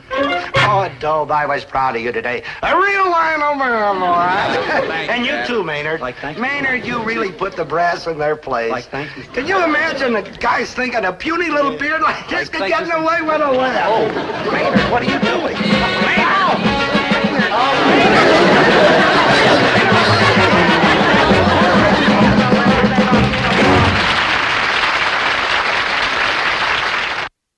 You dance like a feather, like a sea breeze, like a wood nymph. So how come you're all the time stepping on my feet? Oh, sense of humor, I like that. Not only beauty and grace, but also wit. Ah, how I look forward to the long, lazy days ahead. You and I, my dear, hand in hand, walking through life, a song in our hearts. Boy, have you got a wrong number. Look, Buster, I come here and dance with you service guys because it's my patriotic duty, but that's as far as it goes. So you'll just have to forget this walking through life hand in hand. We'll finish this foxtrot or whatever it is you think you're doing. Goodbye, Charlie. Dobie, not Charlie. Dobie, that's my name. And that's the break. Look, pal, in case you haven't noticed, the music stopped. So why don't you just flick off like a good little soldier? Okay, Carl? Yeah, Dobie Gillis, that's my name. Dobie Gillis. Fine. Don't call me, I'll call you. Did you say Dobie Gillis? That's what I said, Dobie Gillis. You're sure? Since I was a baby. You're really Dobie Gillis? Sure, why? Here's why. Dobie, ba-ba-da-ba-ba-da-ba, Dobie, ba-ba-da-ba-ba-da-ba, Dobie, Dubai. In my hometown, there's a servicemen's recreation center where us GIs go when we're home on leave. It's a nice place. They've got dancing and cookies and donuts, and the hostesses are friendly. Very friendly. Do you mind? Do you mind? Please, please. Please don't think I'm ungrateful, Miss... Hazel Grimes. Miss Grimes. Call me Hazel. Hazel, like I say, please don't think I'm ungrateful, but I don't get it. 1 minute you treat me like I was a case of shingles, and as soon as I tell you my name's Dobie Gillis, like wow. Like wow. Hazel, I'm a fool for asking, but how come? I promised Mother. Oh. Huh? Well, your name is Gillis, isn't it? Yeah. And you're the only Gillis family in town. I've checked in the phone book. So, you must be Herbie Gillis's son, true? True, but nobody's ever kissed me for that reason before. Well, let me explain. You see, Mom and I just moved into town. We're living at the Shady Rest Trailer Court. But Mom used to live here a long time ago, and she and Herbie, your father, ran around together when they were in high school. Your mom and my dad? Mm-hmm. And she told me to give your father a big kiss hello from Bubbles if I ever ran into him. Bubbles? That's Mom's nickname, Bubbles. Bubbles. Well, anyway, she told me to give your father a kiss for her, but since I've never met your father, I'm giving you the kiss so you can deliver it. See? I see. But, Hazel, my dear, if you don't mind, I'll just give my father a firm handshake and keep the kiss for myself. Because kisses from those sweet lips are to be treasured like rubies, like diamonds, like pearls from the deep blue sea. You're kind of cute. You are the sun and the moon. Oh, you're real cute. Come, my sweet. Let me take you to a funny little place I know where they serve pancakes till the wee hours. Well, I'd love it, but haven't you noticed everybody else has gone home? Don't you soldiers have some sort of rules about curfew or something? Rules, my dear, are made to be broken. Now that I've found you at last, you imagine that there's a power on earth strong enough to keep us apart?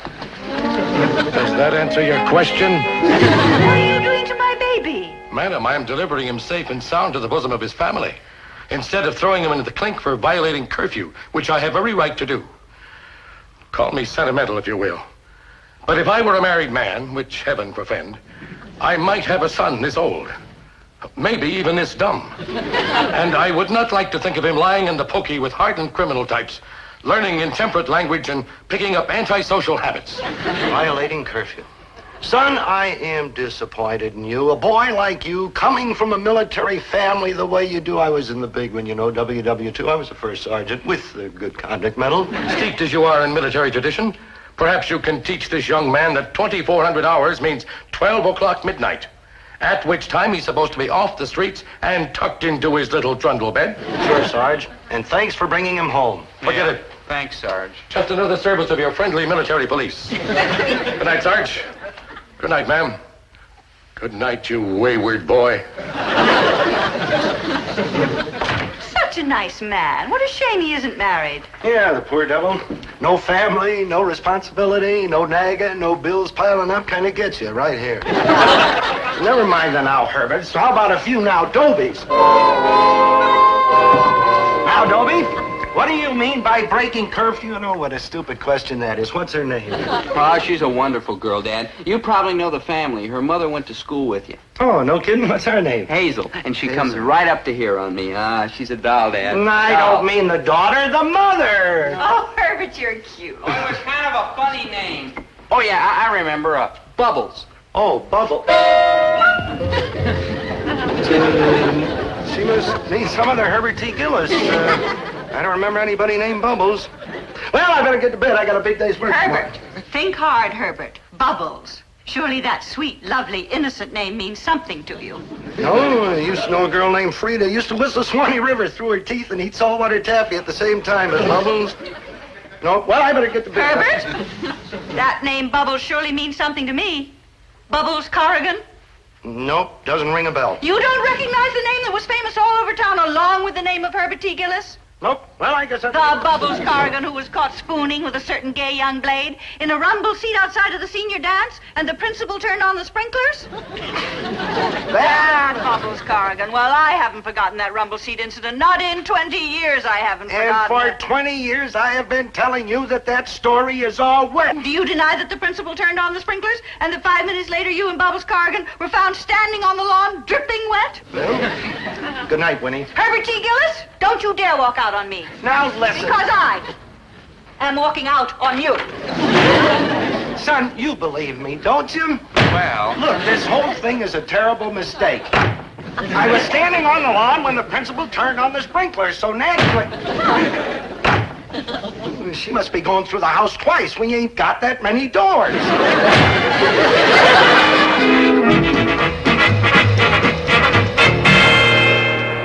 Morning, Dad. Look, I dug out your high school annual to see what Hazel's mother looks like. Cute. What's the matter? Are you out of your mind? Why'd they call her Bubbles? Quiet your mother. How about you and her in that rumble seat, huh, I old told Dad, you that huh? wasn't me. It was somebody in Bubbles, but it wasn't me. Ah, come on, old Dad. You can tell me. I'm in the Army. And you're going to be a home front casualty if you don't shut up and get out of here.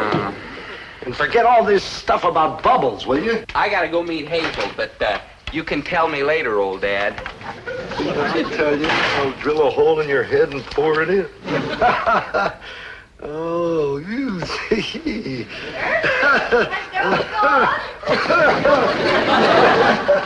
Must have been a good book the way you were laughing. Oh, yeah, just looking at the account book. Oh, business is good. How makes the guy want to laugh? You were looking at your high school annual. I was? Say, how about that? Oh, yes, I was looking at that, too, yeah. I was looking at our old basketball pictures. Boy, were we funny looking. You know, I saw a very interesting thing on one of those detective shows on television.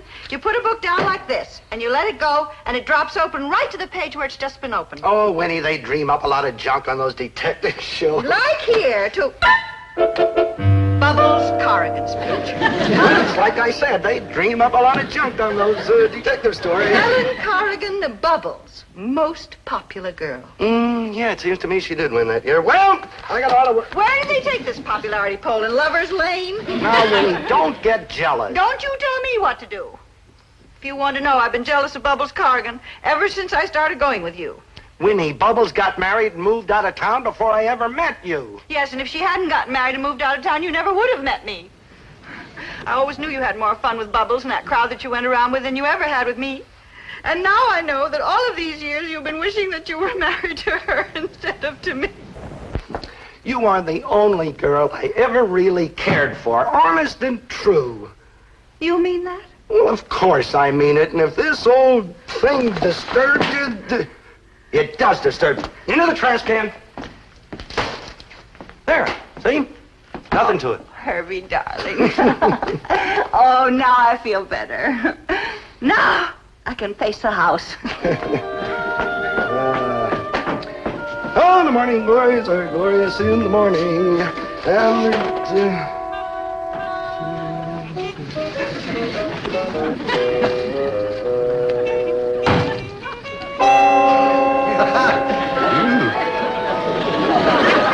like hiking, buddy. Hi, Maynard. Hey, Doe, where you been keeping yourself? Hey, look, Maynard, no offense. I've been looking all over for you. You missed the whole thing. Man, what a profound gasp. Missed what whole thing? You're joshing, ain't you, Dobe? They tore down the old Endicott building yesterday. They got one of these great big giant iron balls hanging on a long wire, and they swing and it goes... Maynard. Maynard. Maynard, enough.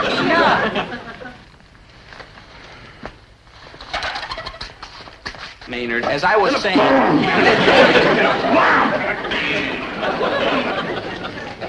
Maynard, are you finished? Just one more. Is that it? That's it, good buddy. Of course, the old Endicott building's just a heap of rubble now. Mm-hmm. Man, what an age we live in. In the morning, there was the Endicott building, a magnificent skyscraper, 3 stories tall, and 12 hours later, nothing. And you missed it all. Maynard, there's something you have to understand. People are different. You, for example, like to see buildings torn down. Me, on the other hand, I like girls. You'd be better off watching buildings torn down. Yeah, you wouldn't say that if you knew Hazel. This time it's different. Yeah, I know, Dope. I know that's what you say every time. All right, so I haven't been lucky with girls in the past, but this time it is different. Why? Because I'm different. How? Because for the first time in your miserable life, you got some money in your pocket, thanks to the United States Army. Maynard, are you suggesting that Hazel's after me for my money? Hi, Dobie, dear. Hello, Hazel, my lamb. I am Maynard G. Krebs, and I would like to ask you a question. How much is the enlisted man's pay scale in the United States Army? Maynard, look. 83.20 for privates, 85.80 for PFCs, 99.37 for corporals, and 122.30 to 175.81 for the first 3 grades. And how much is a quarters and rations allotment for married personnel? Maynard. $51.30 plus free medical and dental expenses, plus PX privileges. You're a witness. Maynard, you've got a very suspicious mind. I'm ashamed of you. Funny you were talking about allotments for married men. I was just thinking of the same thing myself. Oh, allotments? Married, silly. I like rest my case. Wouldn't it be wonderful to come home after a hard day of marching and drilling and find someone waiting for you? Somebody like you? Someone exactly like me. Gee, it'd be wonderful. There's like a problem. What's that? They don't allow girls in the barracks. Never mind. Sweetie, I have a wonderful idea. Huh? Let's you and I go look at furniture. I know this store that has some of the cutest stuff. All right, my angel. Oh, and Dobie, wait till you see 5 whole rooms of furniture for just practically nothing down. 5 whole rooms? Didn't you say that you and your mother lived in a trailer? Uh-huh. Sure must be a big son of a gun. Maynard, you're destroying a beautiful romance. Come, dear. Yes, my sweet.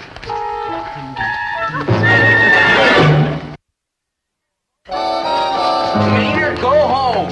Hey, what's this all about? He's been following us around all day. It's disgraceful. They've been looking at furniture. That's like disgraceful. Looking at furniture. Dobie, dear, aren't you going to introduce me to these nice people? Oh, sure, Hazel. Mom. Nobody needs to introduce me to you, Mr. Gillis, because you're just as cute as Mom said you were.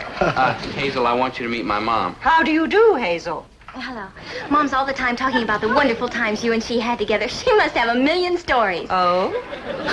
The kicks the 2 of you must have had. Oh. My mom said when you were in high school, you were a dancing fool. Oh. Well, I better get home and get myself prettied up for our date tonight, Dobie love. We're going dancing on the Peabody roof. Don't let them go there, Mrs. G. That's close to City Hall where they dish out their marriage licenses. Oh, goodbye, Mr. Gillis. So nice to have met you. That was from Mom. Bye, Mrs. Gillis. Well, ta-ta, Dobie love. See you at 7. Farewell, my lovely. I shall count the seconds until that glorious hour. Arrivederci, my sweet. Yee. Don't you hypocrite, you. Who's a hypocrite? I don't approve of her either. A likely story. Like a likely story. You stay out of this.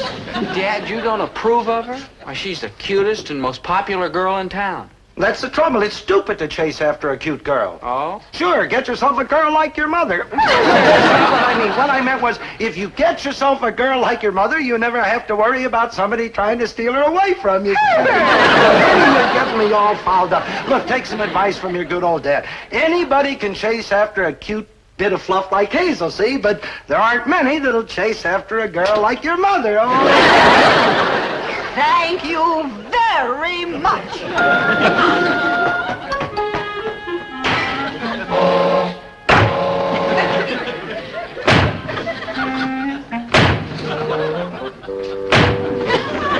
She must have had a whole new slew of doors put in the house. That's what she must have.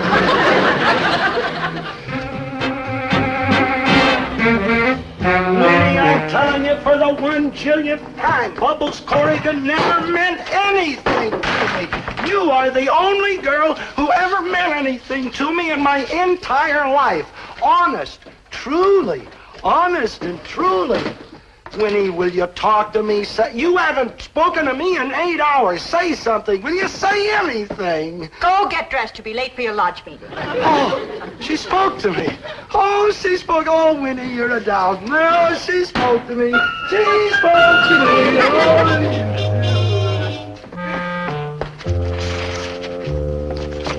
Oh. We're closed. We're closed. Oh. We're closed.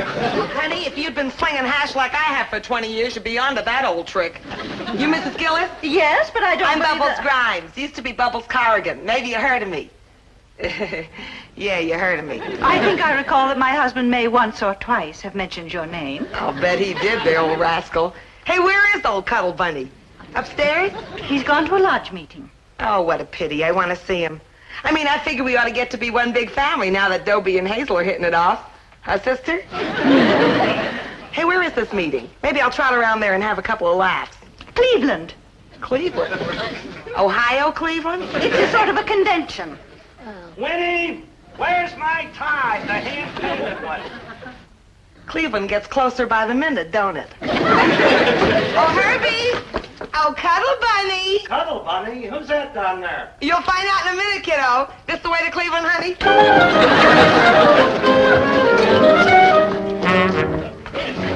Herbert, you remember Mrs. Grimes. He may not remember Mrs. Grimes, but I'll bet he sure remembers little Bubbles Corrigan. Herbie, baby, how are you? Yeah, I heard you were back in town. Yeah, back to stay this time. Here, let me look at you. You look wonderful. Yeah, well, you look pretty good yourself. Flattery will get you nowhere. I know how I look, but you haven't aged a day. Oh, come on. No, I mean it. Well, I got to admit that the old belly is still flat as a board. Herb always had the flattest stomach in high school. How nice. Yeah, and the biggest chest, too, in my weight class. That is light heavy ones. Lovely chest. I can't believe it. You look like a boy. Oh, I guess I've been lucky and like the crockery. All mine, nothing store-bought. Lovely. Of course, the hair's backed up a little bit. Oh, I think it's very distinguished. You know what they say, grass doesn't grow on a busy street. Yeah, well, I'll admit the old bean has had a lot of use. Herbert, you have a lodge meeting tonight, remember? And you know how you look forward to your lodge meetings. Oh, you don't have to tell me how Herbie loves his meetings. Sociable Herbie, they used to call him. Why, he never missed a meeting, a picnic, a clam bake, a dance. Dance. Herbie, you remember the kangaroo hop? Oh, sure. Shall we? Well, it's been years. Oh, you're not going to tell me that Lightfoot Herbie ever forgot a dance. Doing the kangaroo hop, da-da-dum. We're going to dance till we drop. Hippity, hippity, hippity, hippity, hop, hop, hop. Hop, hop. Hoppity, hoppity, hoppity, hoppity, bump, bump, bump. Bump, bump. Oh, doing the kangaroo jump, da-da-da-da. Da-da-da-da-da-da. Hippity, hippity, hippity, hippity, hop, hop, hop. Hop, hop. Hoppity, hoppity, hoppity, hoppity, bump. Bump, bump. Jump, bump. Oh, doing the kangaroo jump, da-da-da-da. Herbert, if we don't eat right away, you'll be late for your meeting. Oh, who wants to go to an old lodge meeting? A bunch of bisons bellowing and snorting. I can go down there anyway. Look, why don't we all just sit down and have a nice long talk about old times? I got a better idea. Why don't you sit down and join us for supper? Oh, well, I don't want to put you to any trouble. Oh, trouble? Winnie, push a meal together in jig time. Well, I wouldn't dream of... Oh, Winnie loves to cook, don't you, Winnie? Why, Winnie's never happier than when she's out there in the kitchen sweating over that hot stove and whipping up some sort of a gourmet's delight like pot roast or breaded tripe or something like that. Right, Winnie? Right. Lightfoot Herbie.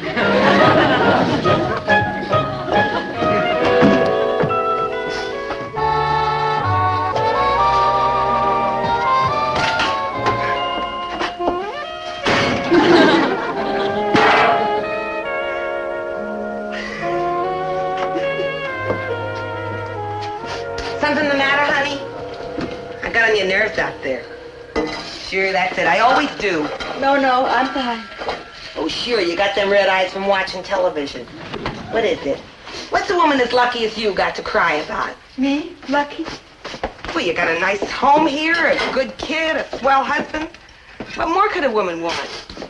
I sure wish I had something like that. You seem to be having a pretty big time tonight. Well, I just better, because that's all I've got. Hand the fellas a few laughs, keep it light, keep it breezy. I mean, I'm no threat to you. Herbie's your man. Nothing's ever going to change that. Certainly not anything like me. You don't mean that. It's the story of my life. Bubbles. Good for a few laughs, but for the long haul, I don't believe it. Men like you. And not for long. Even Grimes, that's Hazel's father, walked out on us a long time ago. So, I've been taking jobs all over the country and trying to raise Hazel ever since.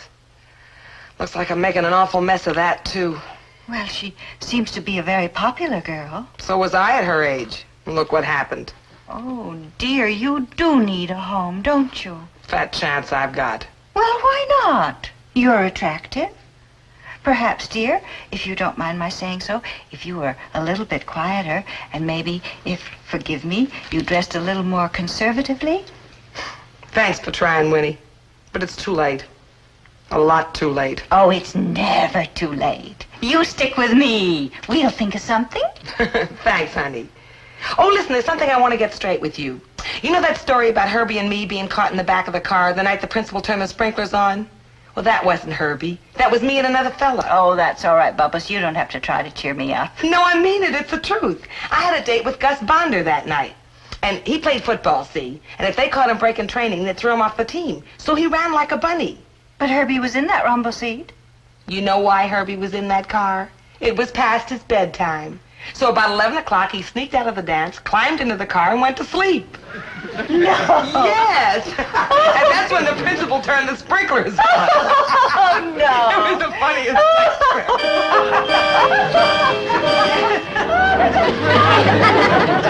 Oh, Winnie, this is a great meal. One of your best. Thank you, dear, but it was all Bubbles. Oh, all I did was... The soup, the meat, the dessert, the salad, and the coffee. Oh, come on. I think it's a shame, a crying shame, that some lucky man hasn't got you for his own.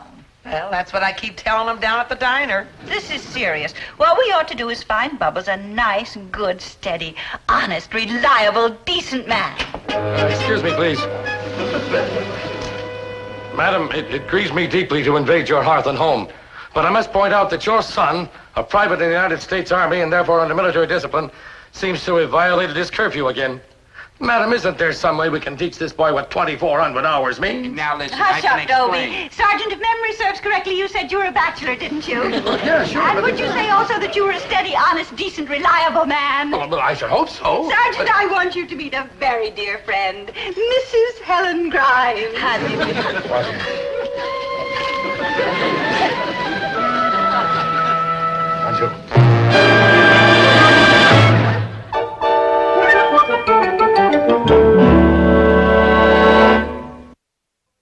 And over there's the high school where Maynard and I spent a lot of happy years. I set like the record. Yeah, sure is a pretty building, all right. Yeah, you ought to see the inside, especially the principal's office. That's where I spent most of my time. Maynard. I was in there more time than any other kid in the whole history of the school. The principal said he was going to charge me rent. Maynard. I even used to have my meals sent in.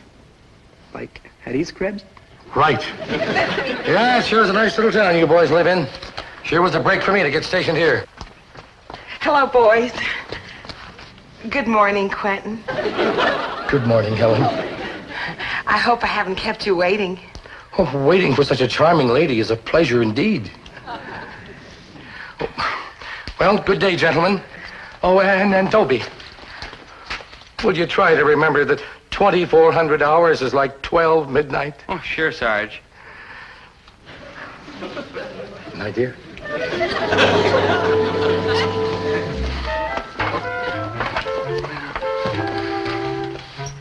Hey, Dobe. Maynard, the Endicott building? Yeah, I Dobe. heard With the about big it. iron ball, you know, the big wall. I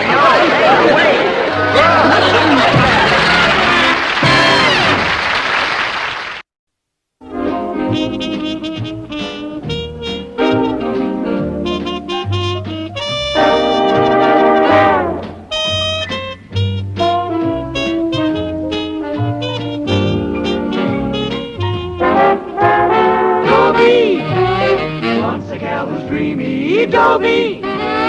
Once a gal was creamy, Dobie. Once a gal to call his own. Is she blonde? Is she tall? Is she dark? Is she small? Is she any kind of dreamer at all? No matter, he's hers and hers alone. 'Cause Dobie has to have a girl to call his own.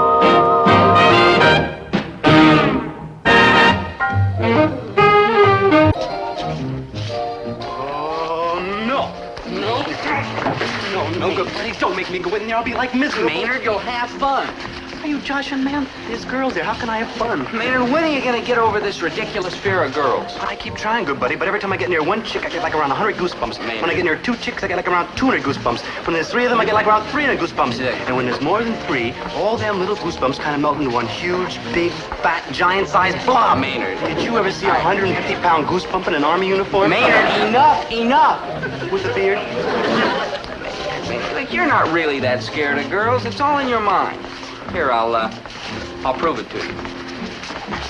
Hi, Angela. Oh, hi, Dobie. My, don't you look handsome in your soldier suit. Thanks, Angela. But if you want to meet a really handsome soldier, come with me. Angela, may I have the honor to present my dear friend, Maynard G.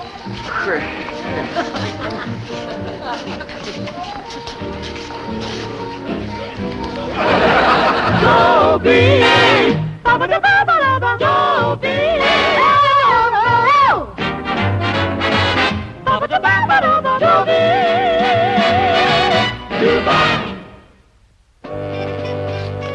When my friend Maynard G. Krebs was little, he was afraid of little girls. But now that he's big, I'm happy to report that he's no longer afraid. Of little girls, that is. But when it comes to big girls... Like girls, like hell! Maynard, come down from there. Maynard. Maynard, I'm shocked. Here we are in this beautiful new Servicemen's Recreation Center, and you hide in a tree.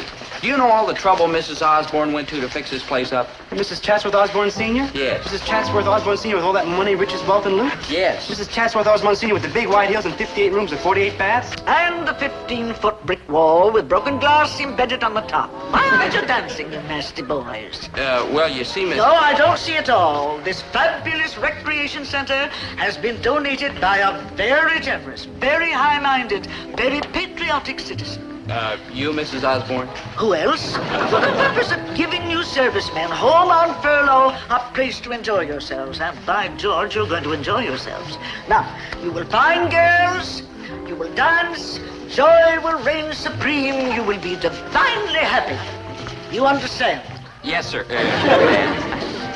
Come on, Maynard, you heard what Mrs. Osborne said. Oh, please, Dobe, don't make me do it. Listen to me, Maynard. Don't you want to meet girls and talk to them and hold hands and go dancing with them like other fellas do? Sure I do, Dobe. More than anything in this whole world. I got feelings. I'm like a human person. Fine human person, Maynard. Like true, but chicks don't dig me. Well, you're not giving them a chance. It don't do no good. When I give them a chance, they steal a popcorn in the movies. They draw funny pictures of me in their notebooks, and they giggle about me in the powder room. Maynard. See, sometimes they kick me. Maynard, it's all in your mind. I don't think so, Dobe. My shins are all over black and blue. Look. No, I mean, it's your attitude, this awful fear that's causing all the trouble. And we're going to do something about it right now. We're going to kick him back. No. You're going to have a pleasant, normal, no panic conversation with a girl. Oh, no. Please, Dobe. I don't know what to say to a chick. Oh, well, no. You worry too much about it. Just talk about whatever comes into your head. The weather, Hobbies, movies, what you like to do, like that. What I like to do? Right. I'd like to cut out of here. You're a soldier now, an adult. Stop acting like a child. The time has come for you to face up to life. And girls are a part of the life you've got to face up to. Now, come on. It's for your own good. Angela, this is the soldier I was telling you about. Oh, he came out of the tree. Oh, the sight of you, my dear. It's enough to unhinge the strongest of us. You're sweet. Thank you, thank you. And speaking of sweet soldiers, may I present Maynard G. Krebs? Pleased to meet you, Maynard. Angela, Maynard has something to say to you. Don't you, Maynard? How's the weather? Well... Got any hobbies? Seen any movies lately? Yes, What do you like to do? Sometimes like you said, Dope, can I cut out now? Goodness, has he always been so afraid of girls? Yeah, let me put it to you this way. He spends so much time in trees that every winter he tries to fly south. And he's my friend, and I'm going to cure him, once and for all. Maynard... Maynard! Like help! Poor Maynard, he needs help. Like help! Boy, does he need help. Like me? Need help? Nah. What do you mean, nah? Just nah. Like no, like negative, like like nah. Maynard, stop avoiding the issue. You need help because you're scared to death of girls. Good buddy, you're not being fair. Sure, I'm scared of some girls, I admit it. Not all girls? Of course not. I'm a sensitive human person who's got likes and dislikes just like any other sensitive human person. You see, Maynard. I have what you call cultural taste. And like when the right girl comes along, I won't even be scared of her a little. And you're not scared of all girls? Like indubitably not.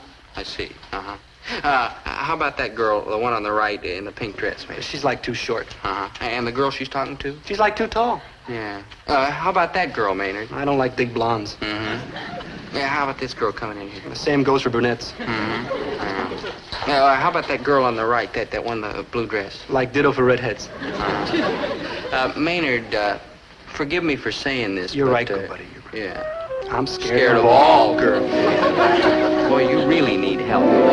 The only way to help Maynard, boy, is to rearrange his whole head. Dad, Maynard's problem's nothing to poke fun at. You're right. I'm sorry. He's a fine, sensitive human being. But when he gets near a girl, he's afraid of his own shadow. No offense, son, but you can't blame him. After all, it's a pretty scary shadow. It's absolutely essential that he learn to get along with girls so he can lead a normal life. I mean, sooner or later, he'll have to meet the right girl and get married and settle down and have children of his own. True. No, stop that, both of you. Maynard's not so bad. Why, to hear you talk, you'd think he was hopeless, bumbling, impossible, washed out. You rang?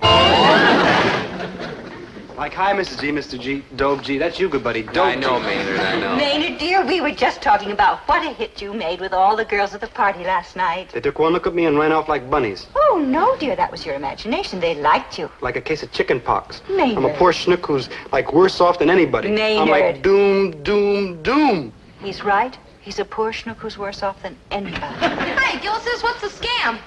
Hey, Dobie, did you go over the hill? Funny, very funny.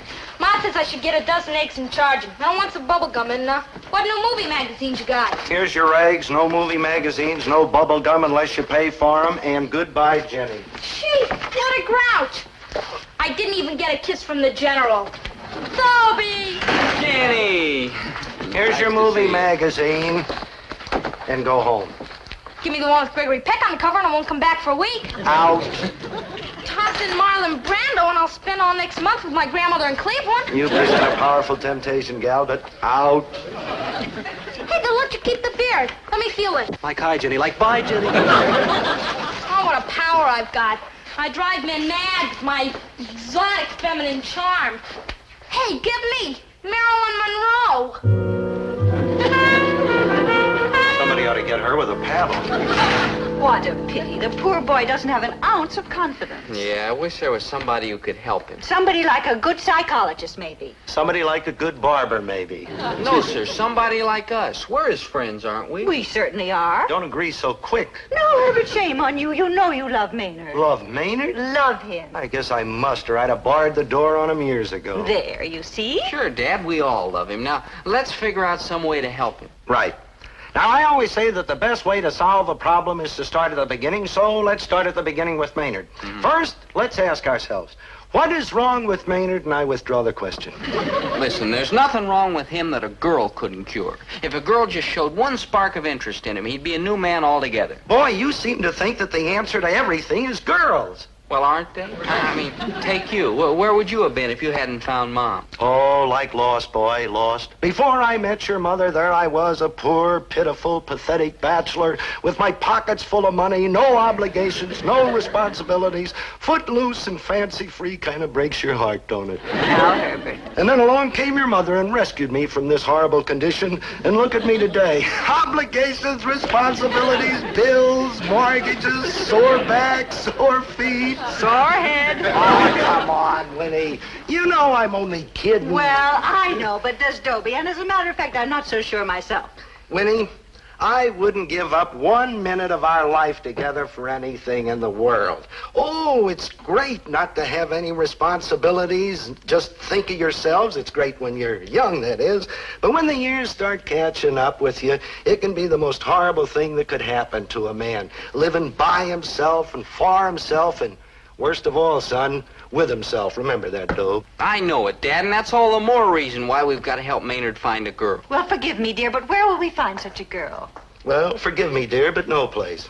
Unless, of course, you bribe them or beat them over the head with a blunt instrument. And you can't go around beating girls over the Hey, why not? Oh, I don't mean beat them over the head. I mean bribe them. You know, con a couple of girls into making a play for Maynard. And I know one we can bribe with a couple of sticks of bubble gum and a picture of Gregory Peck. Why, we couldn't do a thing like that. Sure we could. Well, sure we could. Why, we'd be low-down, unprincipled, dishonest sneaks. And why are we just standing here? We gotta find them. Help a fine, sensitive human being? Oh, I would consider it a great honor. Who is he? My friend Maynard. At the party, he was the one up in the tree. Thanks, pal. Thanks a bundle. Oh, please, Angela, please, just play up to him for a while. Make him think he's got at least a little sex appeal. Surely you jest. It'd build up his confidence terrifically if he thought girls liked him. How can girls like him? They can't even tell what he is. You can help to save him from a lonely, miserable life. No. You can make a man out of a pitiable, pathetic creature. Absolutely not. Imagine how it'd strengthen his ego if you showed an interest in him, Angela. For Positively. You are the loveliest of women. No. Oh? He'd be sitting on top of the world if he thought he'd impressed you, the fairest of them all. Well. No, you're right. I shouldn't ask help for this unfortunate soul from someone as beautiful and exquisite and desirable as you. When do I start? When do I start? As soon as I can tie him down long enough so you can start. Mr. Gillis, you give me a month's supply of movie magazines and bubble gum, he's gonna think he's Montgomery Clift. Let's not overdo it, huh? We just want him to feel that he ain't completely repulsive to girls. Throw in a month's supply of ice cream and it'll be bye-bye Cary Grant, hi-ho Maynard. Maybe I should have gotten an older girl. Don't worry your little pointed head, Mr. Gillis. I'm extremely mature for my age. My mother's psychiatrist says so. Let's put it this way. You're the best I could do for bubble gum and a movie magazine. Never regret this high-level decision, Mr. Gillis. I mean, when it comes to getting crushes, I get them in big gobs. Man, I was gone on Tony Perkins for a rootin' tootin' 6 months. Wowee. For Rock Hudson, I was off my rocker for a year and a half. After all that, how you gonna settle for a couple of hours with Maynard G. Krebs? I'll keep my eyes shut. Yeah, I'll keep my fingers crossed. Oh, who knows? Maybe it's the best thing that could happen to the beard that walks. I may be young, but I got a heart that's lousy with love.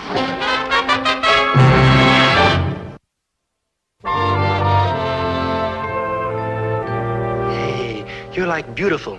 You're like the most beautifulest thing I ever saw. Oh, I like dig dogs, little dog, and they dig me better than chicks do. I mean, I'm gonna spend my whole life with dogs and cats and animals and birds, because me and chicks, we just don't hit it off. I wish we did, because I'd like to get me a girl like everybody else and be an ordinary human fella. But girls take one look at me and all they say is, I tell you. Hello there. Like, bye. Oh, yes. You're a friend of Dobie. Dobie who? Dobie Gillis. Dobie Gillis who? At the party last night. I noticed you right away. Oh, how I noticed you. Say, Dollface, did anyone ever call you cute? Me? Well, you're so different. So unusual. That they've called me. You don't already go steady with some lucky girl, do you? I'll scratch her eyes out. Me go steady? I have trouble getting a girl across the street with me. Oh, you must be kidding. You're a very attractive man. That beard, those eyebrows. It's fascinating the way they go up and down. Oh, it's magic. No, it's a twitch. Fascinating. I get it when I'm jumpy. Divine. When I'm like real jumpy, my left kneecap rattles. Oh, I never met a man like you, so fascinating and mysterious. You get that message from twitching eyebrows? A woman has an instinct for these things. My name is Angela Crittenden. Would you like my phone number? My name is Maynard G. Krebs, and like, no thanks, I already got a phone number. Aren't you adorable? Oh, yes. Well, here's my number. Now be sure to call me real soon. Me? Oh, you are nervous, aren't you? Is my left kneecap rattling? No, you just ate my phone number. Thanks, it was like delicious. Really? Mm-hmm. Here. Now call me. No, here. Now call me, you hear? Me? Oh, I insist. I could look at those eyebrows forever. Twitch them again, would you? Oh. Just once, please. Oh. For Angela. Please. Pretty please. Oh, very well. Once more. Oh, I better go. That's all a girl can take in one day. Bye-bye. Fascinating eyebrows.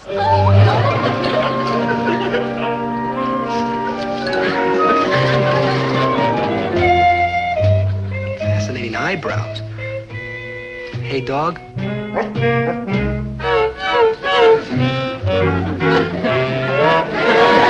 Pretty good, huh? I mean, Maynard's self-confidence was increasing by leaps and bounds, but he still had a large leap and a big bound to go. Lover, come back. You're the wildest thing I've laid eyes on since I gave up Marlon Brando. What are you, some kind of a nut? Only over you, dreamboat. Where's Mr. Gillis? Out on an errand. I'm keeping an eye on the store. I go. I'm also keeping an eye on you. Like, Cool cat, has anybody ever told you you're cute? Until today, I was funny looking. You're adorable. That's what they keep telling me every hour on the hour.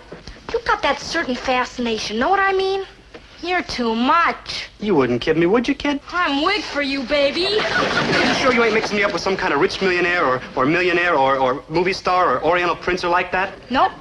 I know you are Maynard G. Krebs, soldier, hip character, and all man. And it must be true. It's these eyebrows. You got an itch or something, lover boy? Kind of gets you, don't it? Sure does, right here. That's all you're gonna get today, because it's like awful rich and a person can't take too much in one helping. Oh, baby. Beat it, huh, kid? I got no time for you now. Now, hold on, Waldo. Give me a ring in a couple of years, and maybe I'll give you a tumble then. Like, get the UA, child. Go, small girl. It's like very unhelpful to stand there eating your heart out. Holy moly.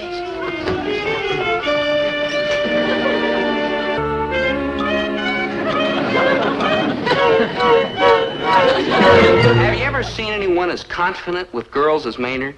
Everything about him just oozed assurance. His eyes, his smile, his manner. And if you peeked under his beard, I bet his chin looked confident, too. But the acid test was still ahead. He behaved fine when the girls were rigged. But what would happen when he ran into girls who weren't coached to treat him like he was Elvis Presley? That's what I had to find out.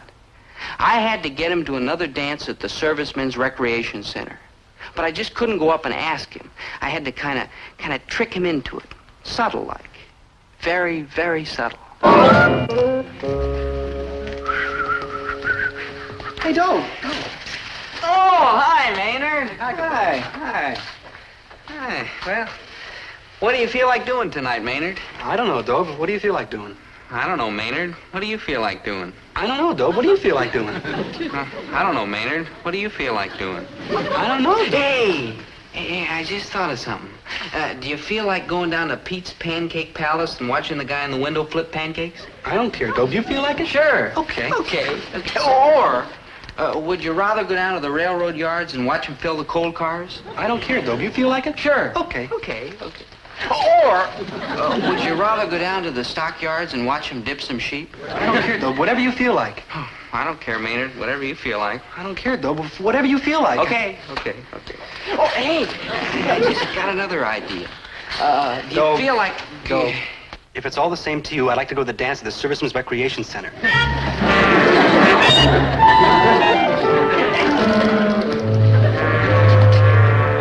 So the battle lines were drawn. It was Maynard G. Krebs versus the women of the world. And may the better contestant emerge victorious.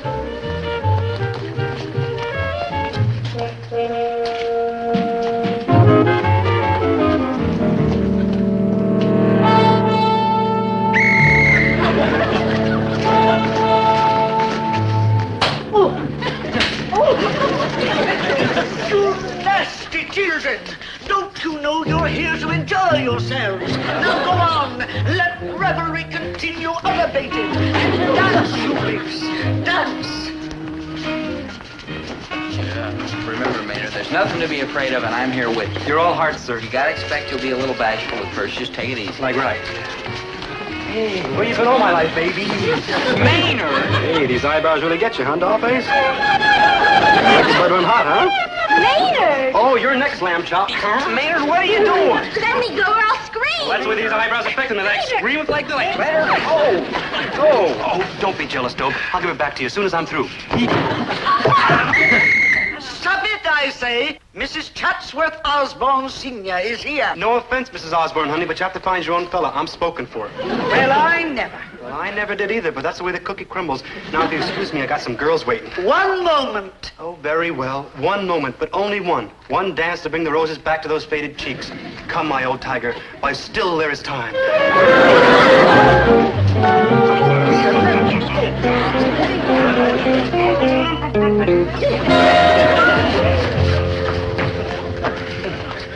Maynard, I can't believe it. Have you flipped your wig or what?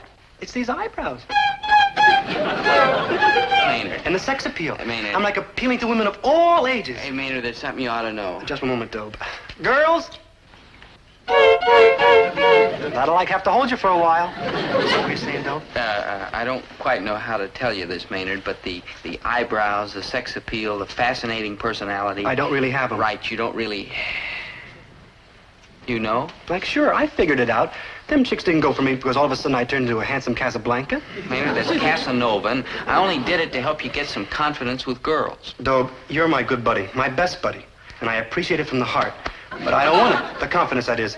I hopped around here like a Rupert Von Lover just to show you oughtn't to play tricks like that on me. I mean, I ought to flunk in confidence like I do in all them other courses. But Maynard, you've got to learn how to get along with girls. Like you do? Like I do.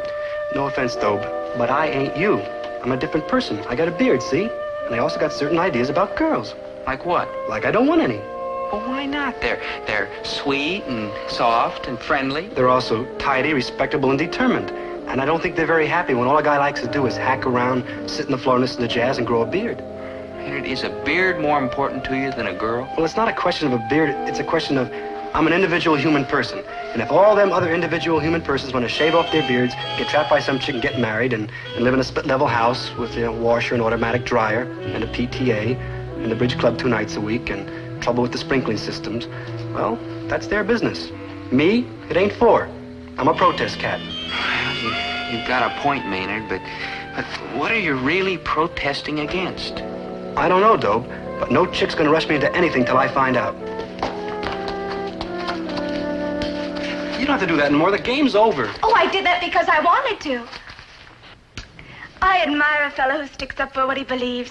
He's a man. Maynard, now you really appeal to me. Dobe, like hell. The world is full of good-looking, soft-headed fellows who let girls push them around. But an individual like you, Maynard, it's a challenge. Stand back, girls. Stand back, I say. Gee, like, thanks, Mrs. O. You're like a real human being. Save me, save me. Bravo, Maynard, bravo! I admire your spunk, boy. My husband, heaven rest his soul, he was like you, fiery, determined, nasty. Oh, I'm telling you, breaking his spirit was a game worth the candle. You girls, don't you dismiss this ragamuffin too readily. I know he looks like a disaster area, but underneath that shabby exterior, there is an outlaw heart to be tamed. Gee, I'm getting like all misty. I wish I were 30. 20 years younger.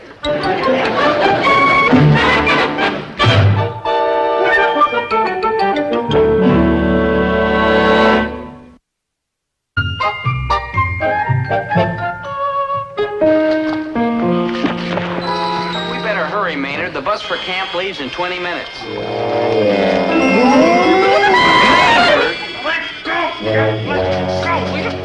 fight it, Hotlips. It's bigger than both of us. Zoom off, but when I got no bubblegum or free magazine. Oh, who needs them? Sure, they brought me to make a play for you. But now you're starting to look different to me. I mean, Buster, you got something inside. Huh? In a couple of years, when I fill out and turn into a voluptuous, fascinating woman, you better call me, see? Me? You mad, mad, mad, impetuous fool.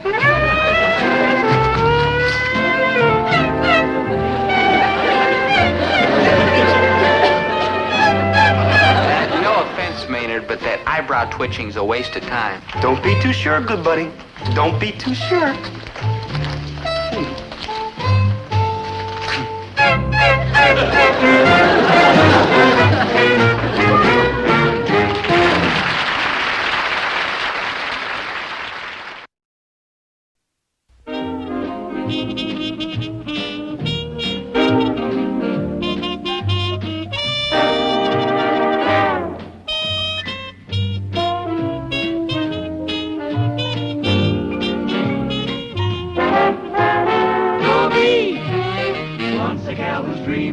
Dobie. Once a gal who's creamy, Dobie. Once a gal to call his own.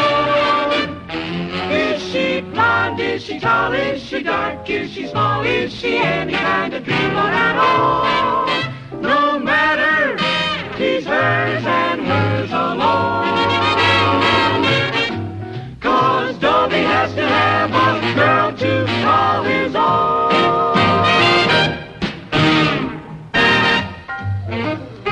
Further. As you fellows may know, I've been writing a play, after duty hours, of course. It's my pleasure to announce that I've finally written finale to Act 6. Bully, Lieutenant. When do you think you'll finish her? It is finished, Private Krebs, and the CO has just given me the green light to produce it here on the Post as part of our cultural enlargement program. Now, at the risk of sounding immodest, I'll say I think I've done a searching job here on the minds and hearts of soldiers in one of the darkest hours of all American military history. Hey, it's about KP. No, it's about Korea. And there are 10 juicy roles here for 10 talented soldiers. I'll come right out with it. This is the squad that can do the job. I'm looking for volunteers. Tryouts are tonight in the day room. Those of you who want to be in my play, raise your hand.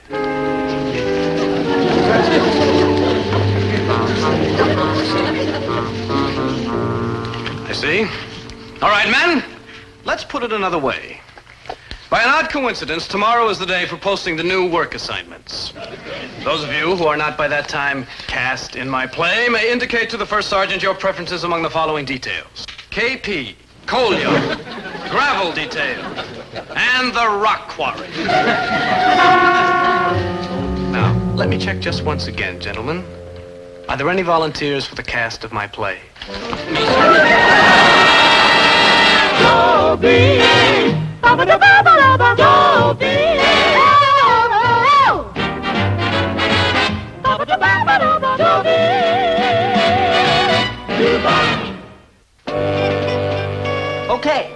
Okay, so I'm in a lousy second lieutenant's play. I'm in a second lieutenant's lousy play. No harm in volunteering for that, you say? And I agree. After all, I was earmarked for garbage detail. And besides, all of us actors got a 2-day pass. But the pass gave me time to think. And something inside kept warning me. Listen, Dad, Maynard and me gotta get out of doing this play. What are you talking about? You got the main part. I know. The lieutenant cast us according to height. I was bending down tying my shoelace, so I got like the 10th main part. Good for you, Maynard, dear. I don't have many lines, but I twitch a lot. Maynard, please. Why, this battle-torn major, this war hero, why, this is a part you can get your teeth into, son. He gets his teeth knocked out in the second act. All right, Maynard. That's how he gets back to the States. All right, Maynard. To get new teeth. Now listen to your old dad, will you? Why, this is a great part. This part can bring the whole play to life. No, it's too much. It's a job for somebody who loves it. Somebody with real actor's blood in his veins. Actor's blood in their veins? Oh. Dobie Gillis, who do you think wrote, produced, directed, and starred in the Retail Grocer's Follies of 1911, huh? You, Dad? In 1911? No, it was not me, and no wonder you flunked in math. It was your grandfather, Hubert X. Gillis. And who was the smash hit of the Central High School Relief Fund benefit performance of 1938, playing the feature role in She Was Poor, But She Was Honest, huh? You, Dad? No, it was not me. It was your wonderful, talented mother, that's who. But you ask, who was on for 15 solid minutes of the old soft shoe at the Bison Convention Frolics of 1949, huh? What your father is saying, dear, is that you really ought to give it a try. Oh, not that you get a Hollywood contract out of it or anything, but it's a marvelous experience, you know. Acting demands something of you, makes you grow and mature. That's what I'm saying? That's what I'm saying! Well, okay. I'll give it a try. Oh, good for you, boy. Make us proud of you, huh? I can see it out in front of the Post Theater now, Dobe. A Company presents Dobie Gillis and Manny G. Krebs in The Gory Battle of Dead Man's Gulch. You better go up in my room and start memorizing.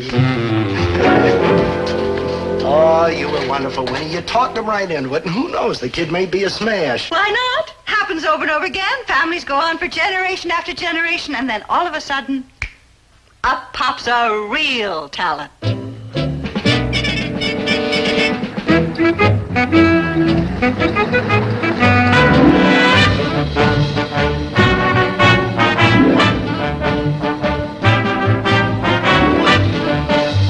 Look, this is the curtain line, the climax of the scene. Now, let me hear you read that line again, Krebs. Remember, you're exhausted, both wounded, out of ammo.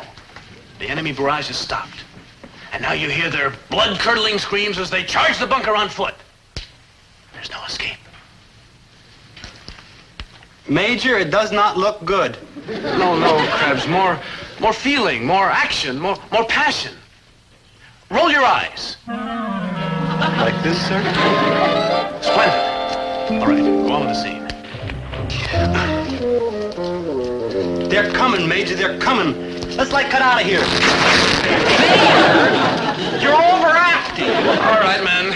That'll be enough for now. Let's take a break until the dress rehearsal tonight at 1900 hours. Sorry, Lieutenant, I can't make it till 7. That's 1900 hours, Krebs. All right, dismiss. See you all then. Gillis, Krebs.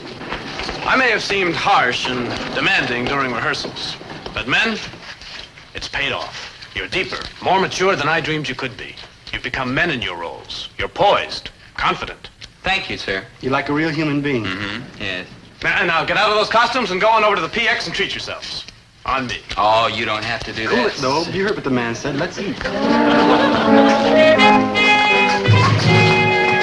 Maynard, do you see what I see? Yeah, good buddy. Donuts and hot dogs and root beer and ice cream. No, Maynard. That girl.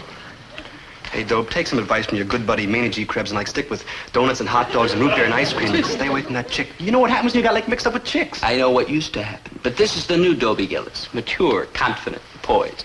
Watch. Excuse me, miss. Please don't think me forward, but may I say you're beautiful? Not only are you beautiful, you are charming, you are gracious, you are elegant, you are pink and round and creamy. Hey, Dope. Huh? You know what else she is? What? Deaf. Nonsense. Just shy, young, demure, trembling on the brink of life. Okay, what'll it be? Irwin, a soda for the young lady. No, Irwin. Eat, my dear. Let this be the first of many meals we have together. Lunches, dinners, tea and graham crackers. Would you be so kind as to tell this person behind me I do not come here to exchange banter with fresh, underaged enlisted men? What have you got against enlisted men? And anyhow, how do you know I'm an enlisted man? You haven't even looked at me. Irwin, please tell this person I have a radar for enlisted men, and I can tell them a mile away, and that is exactly where I would like this one, a mile away, or else I shall be forced to call an MP. Good buddy? Yeah. Irwin, would you tell the young lady not to wait? I had to leave suddenly. Good thinking. Reading between the lines, I guess you'd have to say she was a little cool. This kind of thing happens in the course of every man's life. And I did the only thing a man can do under the circumstances. I went back to my career and tore into my work with renewed vigor. They're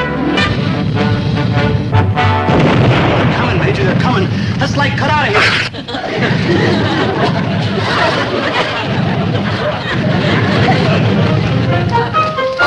Dress rehearsal was a smash. If I do say so, the final scene where I get the Congressional Medal of Honor and say goodbye to loyal Sergeant Mooney was very moving. I agree with the President of the USA, Major. You're a real hero, and good luck on your war bond tour. I'll miss you. Oh, tut, loyal Sergeant Mooney. We've known each other too long for that. A simple will do. Well, goodbye and good luck, sir. A simple. Great! I think we've got a hit on our hands. And you, Gillis, tonight you became an actor. Oh, it was nothing. Tonight you lived the part. You were Major Gates. Was I like Sergeant Mooney? Kind of like Sergeant Mooney, but not much. Well, gentlemen, as a reward for your fine work, you are all off duty until we open tomorrow night. Come on, Major, it's like late. Come on where, Maynard? Man, I'm like in carbohydrate shock. I need like an infusion of ice cream, and the PX closes in 15 minutes. All right. Wait a minute. We haven't got time to change. So who like noticed? And it's like better this way. What do you mean? It'll be the first time I ever outranked that soda jerk. Oh. Yeah. Oh, wait a minute. Hold it, though. You don't want to, like, overdress. Maynard, do you know what the lieutenant's going to do if we're a hit? He's going to book us in other camps. You know what that means in terms of good evening, my dear. Hello. You look ravishing tonight. Why, thank you. Do I know you, Major? Sure. Remember I was in here this morning. Do you know me? No, little girl, I don't believe you do. I'm Major William Gates, and this is my loyal aide. Private Maynard G. Krebs. Sergeant Maynard G. Krebs Mooney. How do you do? I'm Dorrit McCurdy. Delighted. You're new here, aren't you? You could say that, yes. It's like a one-night stand. The sergeant means our assignment here will be brief. Yeah. Brief, but like exciting. I should think exciting. My goodness, you've been everywhere. Oh, yes. Europe, Alaska, Korea, all those medals, my goodness. Yes. And you too. Yeah, I've been like with them all the way through it. What's that one? The 1957 Scout Jamboree. Maynard. He stepped right in the ground in our ponchos. He's a great kidder. He's cute for an enlisted man. Yes. Miss McCurdy. Dory. I wonder, could we impose on your good nature to show us some little place where we could relax, have a bite, talk? Why, I'd be delighted, Major. The Officers' Club is open now. Oh, no. I never go to officers' clubs. The sergeant and I are inseparable. We're like in this together. Yeah. Well, all right. We could go to my house. I'll make coffee. Oh, perfect.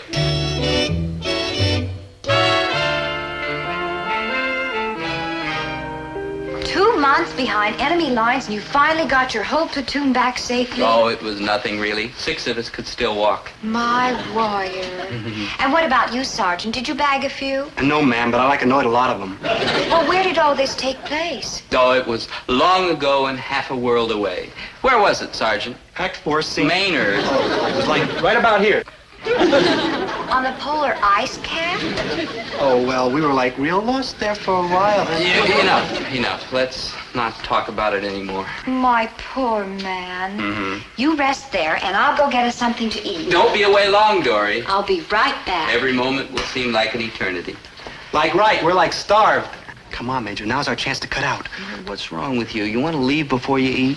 Dobe, I'm like nervous. Relax. And my mascara like itches, and I think my beard's gonna fall off. Look, Maynard, that's your own beard. I'm the one with the phone. I don't like it. What's in it for us? You gonna marry this chick and go through life with a fake mustache?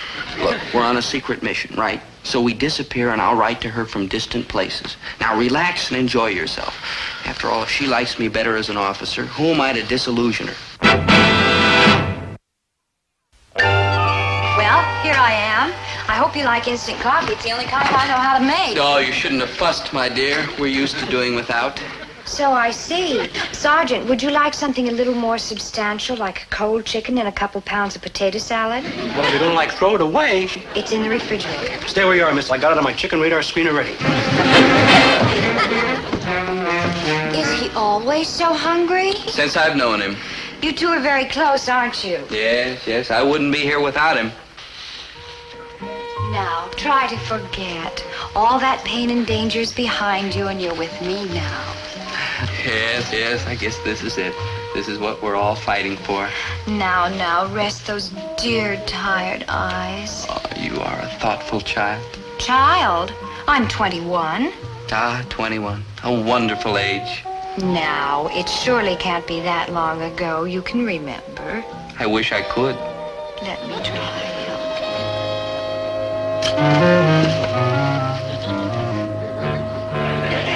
Dory, who's that with you? A friend, Dad.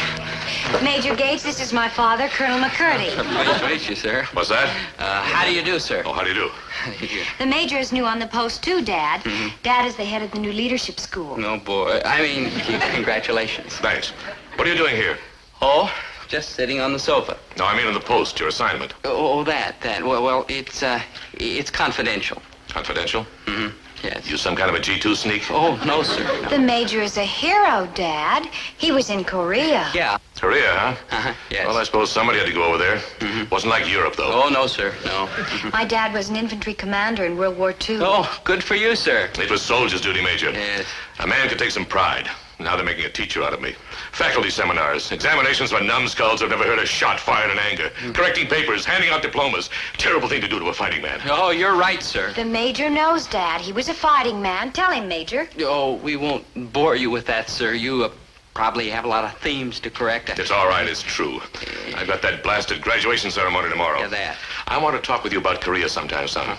How long are you here? Oh, just a few more days, I'm afraid, but I'll keep in touch. Do that, Major. Man, that's like a real splendid refrigerator you got out there. I can't tell you how much I... Sergeant Mooney, this is my father, Colonel McCurdy.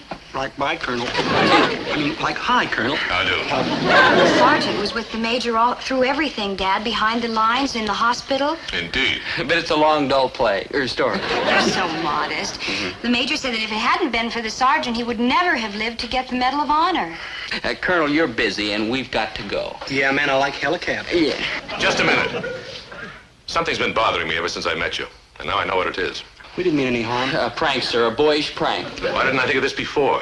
That graduation tomorrow. I've been looking everywhere, and now you bob up right in my doorstep. Major, you're my speaker. You're going to give the inspirational talk to those 400 officers. Oh, no. Like thanks, but like no thanks. That's perfect, Major, darling.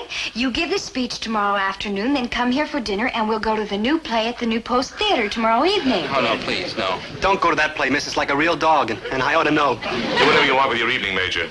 But you'll be here tomorrow at 1400 hours. He can't make it till 2. 1400 hours is 2, Sergeant.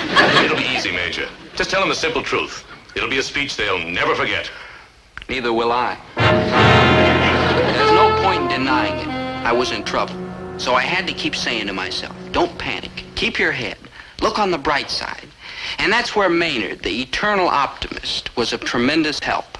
Dobe, you're in big trouble. Yes, Maynard, I'm very alert. I've sensed that. In 1 hour, I've got to give a speech about Korea to 400 officers. And I don't know anything about Korea except what's in the lieutenant's play. And the lieutenant doesn't know anything about Korea either. So they'll find me out. We're like doomed. Please, Maynard. So they find me out. What can they do? They'll court-martial me. Like right. They'll give me a dishonorable discharge. Like right. 20 years in Alcatraz. Like at least. On the other hand, if I call in sick, they get a substitute. I go to the hospital, and they find out I'm not only not a major, but I haven't even got a mustache. Oh, poor Dobe. Maynard, what if I just disappear? Walk out the gate and disappear. Good thinking. No, it's cowardly. It's unfair to Colonel McCurdy and Dory. Besides, they'd catch me, hunt me down like a dog, shoot me for desertion. Poor Dobe. You're like doomed. Maynard, I've got it. I just won't show up. I'll just disappear into the ranks, an anonymous soldier. After all, she's never seen my real face. Good buddy, she's seen mine. Oh, yeah. Mine's not an easy one to like forget. Desperate situation. Oh, the worst hasn't happened yet? What could possibly happen worse than what's already happened? Does that answer your question? Where is he? Where is Sir Lawrence Oliver? Oh, there he is, that great actor. Dad, what are you doing here? What am I doing here? Another play, another opening night, another Gillis, and you ask me what I'm doing here? Dad, I wish you hadn't come. Opening night jitters, huh? Well, it happens to the greatest of us. But you'll be okay the minute that first wave of applause washes across those footlights. Dad, save yourself. Go home. And who's going to be leading that applause? Your mother and father. Who else? We get tickets front and center. Listen, there's something I got to tell you. I'm in trouble. Big trouble. Big trouble, huh? Yeah. Well, let's have it, the whole story. Well... What's her name? I told him everything. And there's one thing I have to say for my father. When you're in a jam, he backs you up. All things considered, he was very understanding. You stupid stoop! Do you realize you can be court-martialed for this? Dishonorably discharged, thrown in jail. Come on, we're going to march right over to this Colonel, what's his name? McCurdy. Right, we're going over to this Colonel McCurdy, and we're going to tell him the whole story. Maybe when he realizes that you're just a vagabond lover boy, vagabond, that means bum, son. He'll give you a light sentence. And Colonel McCurdy? Colonel McCurdy. Hard Rock McCurdy? Big beetle-browed guy, gravel voice, infantry, Normandy invasion. Oh, what a small world. Hard Rock McCurdy. You know him, Dad? Oh, you're very quick, son. Know him? I knew him when he was only a captain. He used to be my CO. I was his first sergeant. Hey, that's great. He wouldn't put your son in jail, would he? Or your son's good buddy? Look, this part you play, this wounded war hero, see? Yeah. It might work. What might work? Never mind. Now, I'm going over and pay a call on McCurdy, a personal call, for old time's sake. In the meantime, you put on your wardrobe for the play tonight, because you're either going to be wearing it on that stage or on the train to Alcatraz. But Dad's upstairs getting dressed for the school graduation. Just tell him it's Sergeant Gillis, my dear. He'll remember. Well, if you wait here. Who's there? Is that the Major? It's a Sergeant Gillis, Dad. Sergeant Gillis. Well, who the devil is that? Sergeant Gillis, sir. Oh, Colonel, you're looking fit, sir. Just as trim as you did the day of the final review of the 511th in Paris. Gillis. First Sergeant Gillis. Right. I was on a visit down here, heard you were running the school, and I just had to come over and say hello. Oh, very thoughtful, Gillis. Dorrit, call BOQ and see if you can get hold of Major Gates. Sorry to seem inhospitable, Gillis, but I'm late for an important ceremony. The graduation? Well, how'd you know? No, Colonel. We have all followed your career. Understand you're doing brilliant work here, too. I try, whatever they stick me with. Well, as a matter of fact, I dropped by to give you a friendly warning, if I may. Warning? Yes, about your speaker, Major Gates. Well, he's late. If he doesn't show, I'll have him cashiered. Do you know the Major? Know the Major, my dear. I practically raised him. What's this all about, Gillis? Speak up. Colonel, as you probably know, I am Army, right up to here. I've known the Major going and coming. I knew him before he became a hero, and I've known him ever since. Was he in your outfit? Well, you might say so. Now, I don't want to criticize. He's such a lovely man. Oh, you can say that again, my dear. And supremely courageous. Foolhardy, one might say. Sergeant, get to the point. Well, it's the personal appearances, Colonel, the speeches. Yes? As you know, the Major has this wound up here, see? Everybody worth a darn has one. Right. But when the Major gets excited or overheated, this polyesterine patch in his head. That's plastic. Right, plastic. Latest thing. Well, when he gets overheated, this plastic patch in his head softens up and creates pressures on various cerebral areas. What are you trying to say, Sergeant? He becomes a wild man, sir. Oh, the nicest fellow you would want to meet at cool temperatures. But when he becomes overheated, there's no telling what he may do. He got dizzy here last night. You're lucky. He might have become violent. Sometimes he throws everybody out of the hall. He seemed so gentle, almost like a little boy. Why, one time he tore down a whole YMCA, a small one in Fort Wayne, Indiana. This is a serious accusation, Gillis. Would I come all the way down here to foul up your graduation just for laughs? Well, I can't take the chance. Maybe we can find a substitute. How about that sergeant who was with him, Dorrit? Sergeant Mooney? Sergeant Mooney, a guy with a little beard? There is a real coop. Let me tell you something, Colonel.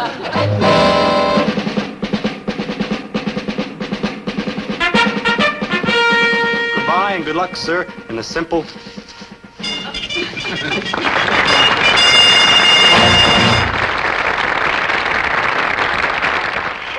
me, please. I beg your pardon. Dobie, darling. Oh, you were mother. Oh, thanks. Oh, you were great, son. Oh, you proved yourself a great actor in the great Gillis tradition. Oh, thanks, Dad. And how about... She wasn't out there. And you'll have no more trouble from little Dorrit. Oh, boy, this afternoon I gave the finest performance and the toughest role I ever played, convincing McCurdy that he should excuse you from that graduation speech. Oh, Dad, you're the greatest guy. How can I ever repay you? Very easy, boy. Just get down in the dressing room and get out of that goofy mustache and get back to being Private Dobie Gillis. Okay, Dad. And we'll see you in the PX, darling. Hurry up, boy. So long, folks. Hey, Doe. Yeah? Like trouble. Like where? Like there. Congratulations on your performance, Private Gillis. Oh, thank you, sir. Thank you. You know Colonel McCurdy, of course. Oh, yes, sir. Excellent performance, Gillis. Very impressive. For the second time in 2 days. I don't suppose I can apologize, sir. That won't be necessary. I'm humane and not so gullible as you and that father of yours might suppose. It's all my fault, sir. I got to remembering, Private. It all seemed quite plausible until I recalled the record of First Sergeant Gillis. Snowjob Gillis, as he was known throughout the division. Snowjob's wanting reports for some of the richest, most imaginative fiction I've read since Alice in Wonderland. You've obviously inherited his talent. Lieutenant, I'm grateful I've avoided embarrassment throughout the command. I leave the punishment of this man up to you. Private Gillis, in hut, left, hit. For conduct unbecoming a soldier and member of my acting troupe, I hereby strip you of your privileges, weekend pass, and mustache.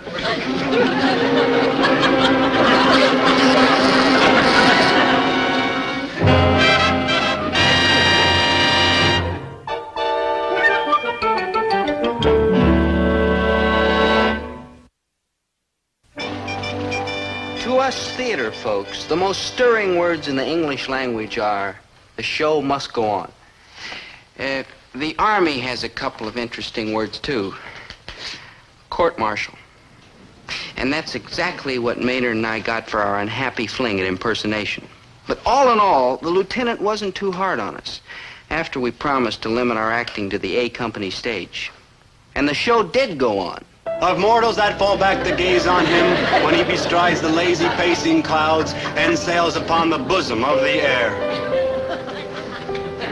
Oh, Romeo, Romeo, wherefore art thou? Deny thy father and refuse thy name. Or if thou wilt not, be but sworn, my love, and I will no longer be a Capulet.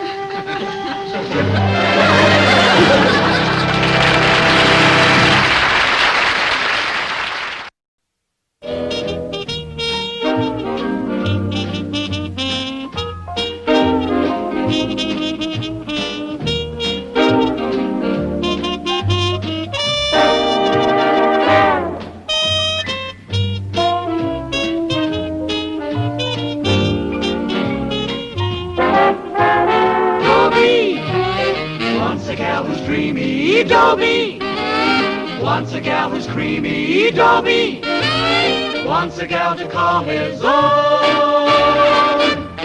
Is she blonde, is she tall, is she dark, is she small, is she any kind of dreamboat at all? No matter, she's hers and hers alone. 'Cause Dobie has to have a girl to call his own.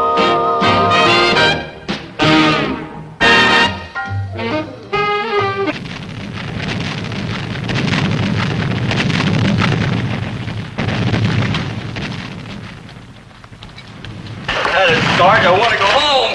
Ready, chicken? 2 years of mud and blood and guns. I tell you, I'm homesick. Remember, Jenkins, you're a soldier. I'm just a kid. A kid with a gun a million miles from home. Well, I got a right to live!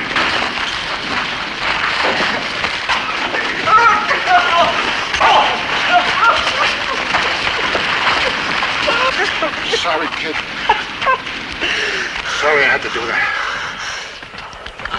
It's okay, Sarge. I had it coming. I know it's tough, kid.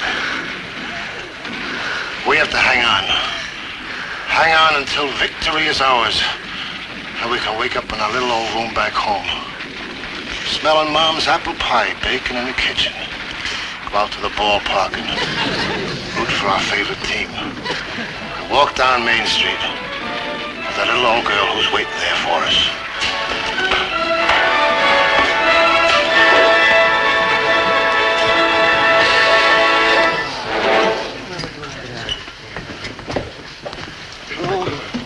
That poor kid, I like feel for him, Dobe. Yeah, swell picture. No, I mean, I feel like the same way. Yeah, sure. Here I am, a kid with a gun, a million miles from home. Maynard, we're 2 hours from home on the bus. I know, and that's where I want to be. Home.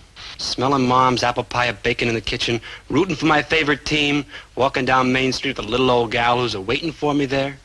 Maynard, you never eat apple pie, you never go to a ball game, and you haven't got a little old gal waiting for you. And I never will unless I get home. I gotta get home, Dobe. I just gotta. Dobie! Dobie!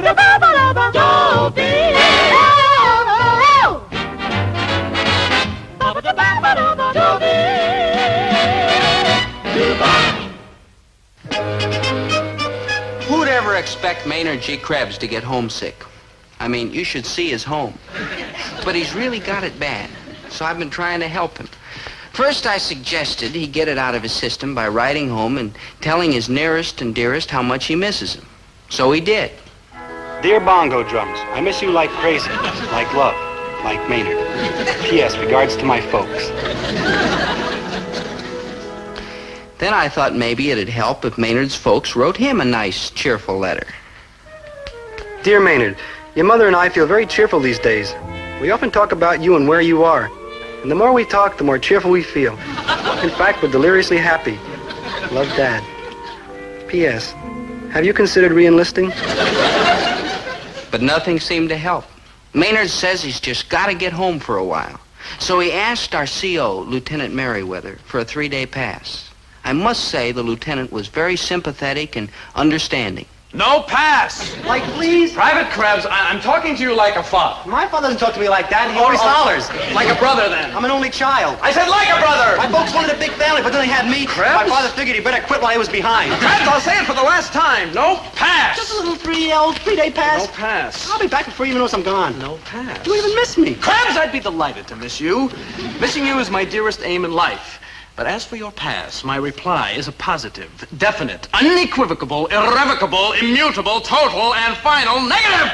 Sir, all I want is a simple answer. Yes or no? Out. Out! Sir. Corporal Mallory's ready to take off. Will you sign his pass? Gladly. How does he spell his name? K-R-E-B-S. Maynard G.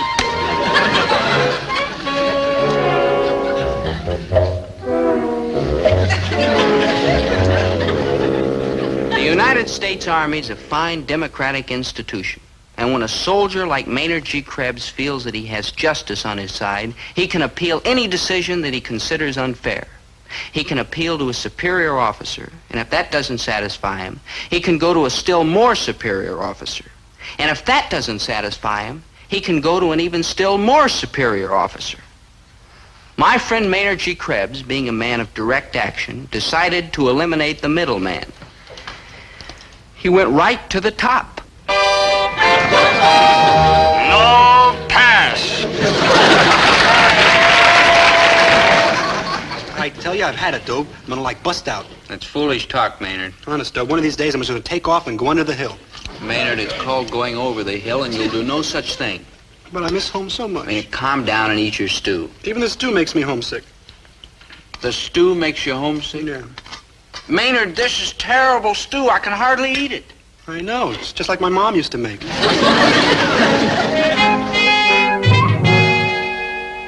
You mean you called me long distance all the way from camp person to person and reversed the charges to tell me a stupid thing like this? Look, Maynard's my good buddy, Dad.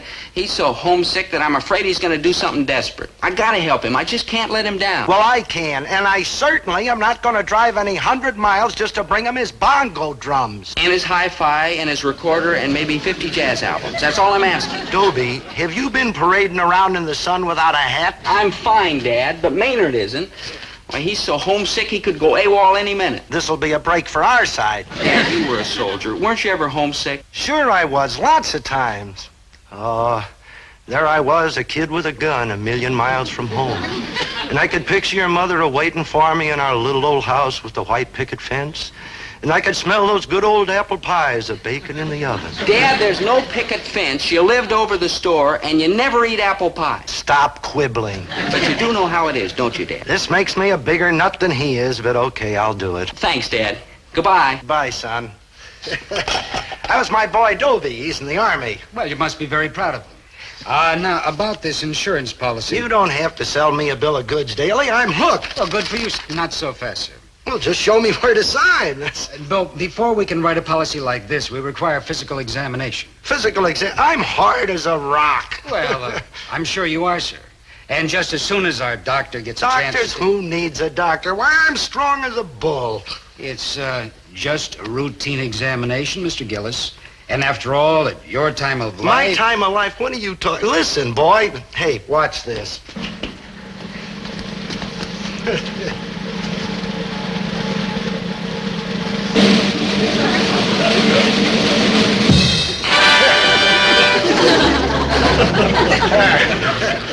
How do you like them apples, huh? Now, let's just forget about this physical examination stuff and sign the policy. I'm sorry, Mr. Gillis, but our company insists on a physical examination. I just told you, I'm strong as a bull, sound as a dollar, hard as a rock. Hello, dear. Hello, Mr. Daly. Hello, Miss Gillis. Is the aspirin order filled yet? Yeah, that's it right there. Oh, good, because I want to put in this pound of butter.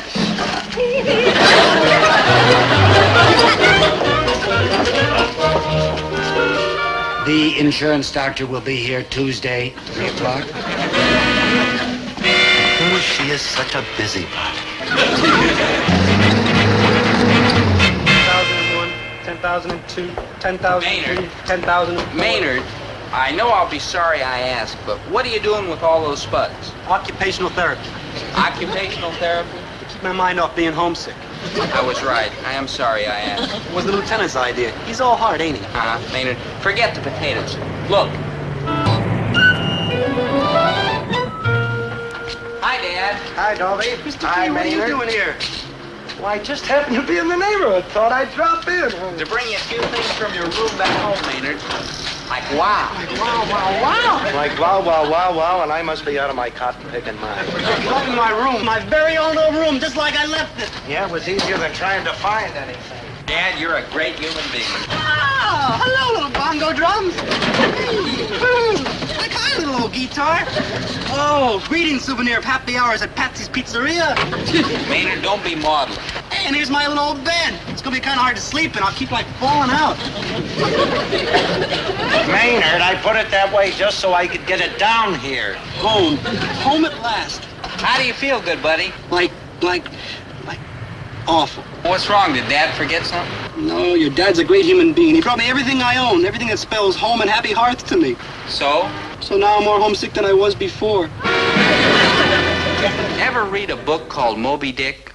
It's about this kooky sea captain named Ahab who goes wig for a big white whale. He just can't relax till he harpoons it. Well, that's how it is with Maynard about getting a pass home. He'll stop at nothing. He'll do anything for it. Even work. Be it ever so like humble, there's no place like home.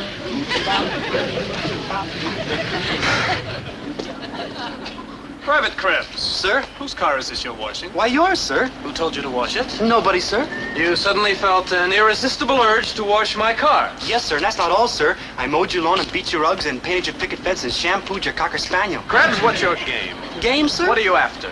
Oh, nothing, sir. I'm just doing it out of the kindness of my little kind heart. I see. Now can I have a pass to go home? No. Just a little old 3-day pass? No.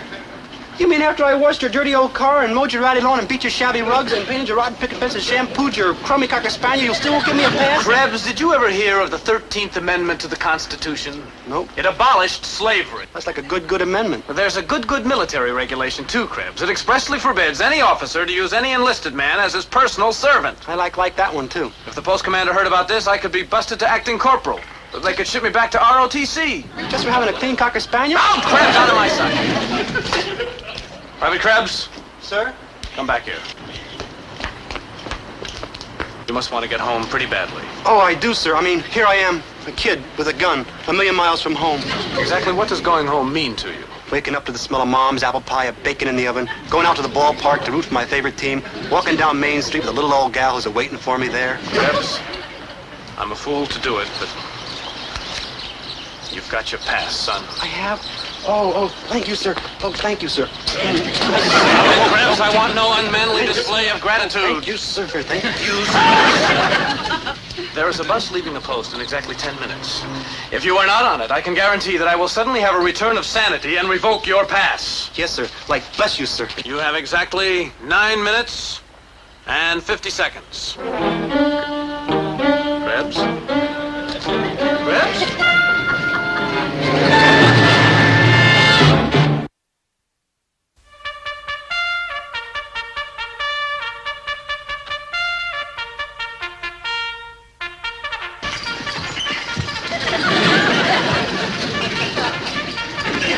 On your feet, Maynard. Let's go, Maynard. Maynard,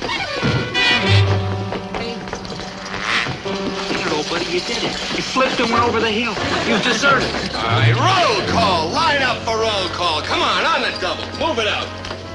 Let's go. Don't worry, good buddy, pal of my cradle days. I'll protect you from shame and disgrace. I'll cover for you. Why, they won't even know you're away.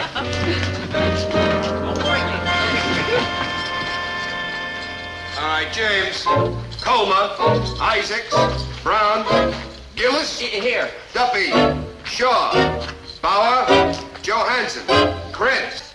Like here, your sergeantship.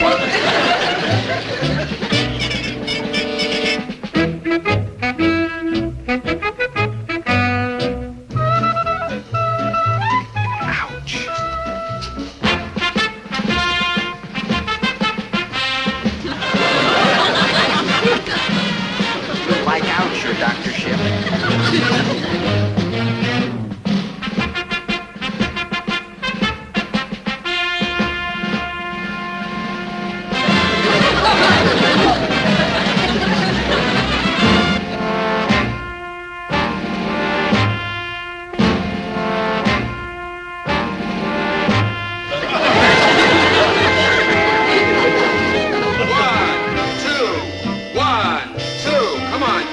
Some snapping to it, will you?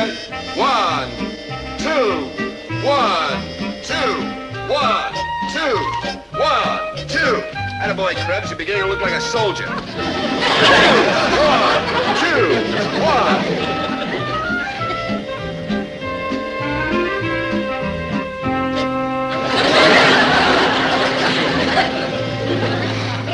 1. Maynard's got to come back. He's just got to, that's all. I'm just not healthy enough to have a buddy who's AWOL. But who's going to talk sense to him? Make him see the error of his ways. There's only one man in this outfit who can do it. Somehow I've got to get a pass. Get off the post. Find Maynard and save him before it's too late. I'm very sorry to hear that, Gillis. Oh, thank you, sir. Your father must be in pretty bad shape if they sent for you. Oh, he's sinking fast, sir. Did the doctors know what's wrong? Yeah, it's a mysterious ailment, unknown to medical science. Well, of course you can have emergency leave. At a time like this, your place is at his bedside. Oh, thank you, sir. If there's anything I can do, Gillis. You've done all you can, sir. Now it's up to me. Boy, is it up to me. I want to place a long-distance call to the Red Cross office. Right. Red Cross office, Mr. Mims speaking. Mr. Mims, this is Lieutenant Merriweather. I've just given an emergency pass to one of my boys, Private Dobie Gillis. His father is desperately ill. I wonder if you'd have one of your people look in on him. Certainly, Lieutenant. I'll do it myself. Thank you, Mr. Mims. I'm sure Private Gillis will appreciate it.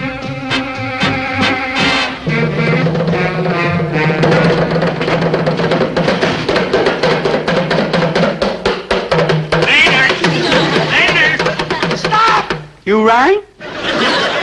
3 days you've been sitting here beating those drums. Yeah. Enough. I've had it. I don't want to hear another sound. Yes, sir. Not one single solitary peep. Yes, sir, Mr. G.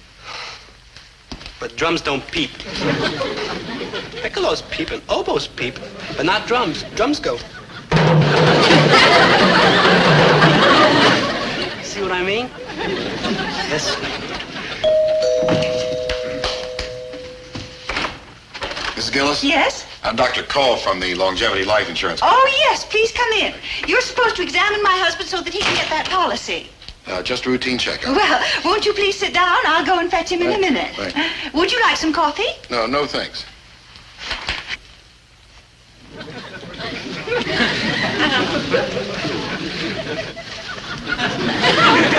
Stop. I'm just like pretending. Well, just like stop pretending, too. My golly. Like golly, why don't you go home, Maynard? Sir?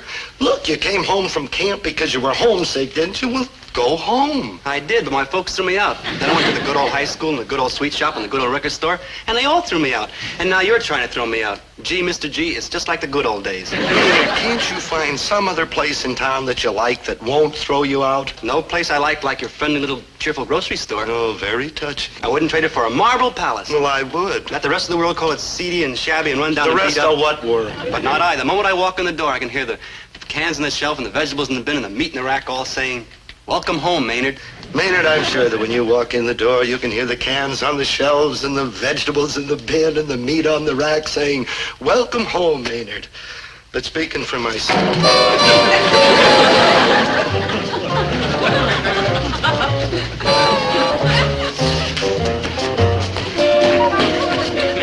Hi, Dobe. Dobe, what are you doing home? Maynard, be a man. Come back to camp and face the music. What music? Throw yourself on their mercy, good buddy. They'll understand and be compassionate. Who will? The judges at the court-martial. Who's going to be court-martialed? Maynard is for going over the hill. Oh, wait a minute. Maynard's AWOL? Forgive him, Dad. He didn't know what he was doing. Now, just a darn You mean minute. on top of cans and vegetables and all that jazz, I've been harboring a deserter? I'm not a deserter. The lieutenant gave me a pass.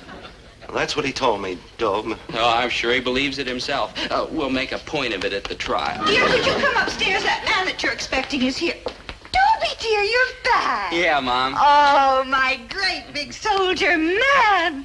Have you been getting enough to eat? Oh, sure, Mom. Why, you're as thin as a rail. I'm fine, Mom. Don't tell me you're fine. You're a human skeleton. Please, Mom, I've gained 4 pounds. Are you going to believe those silly scales or what's in a mother's heart? I'm going right upstairs and cook you a good nourishing meal. And you come to Herbert. That man is waiting for you. Okay, Winnie, okay. And Maynard, you pay attention to Dobie. He's in your corner. That's right, Maynard. I'll stick through thick and thin. Dobe, will you, like, listen? I'll be a character witness in court. I'll support your plea for a reduction of sentence. I'll visit the stockade every week and bring you hot soup. Yeah, and you can have your choice of any kind in the store.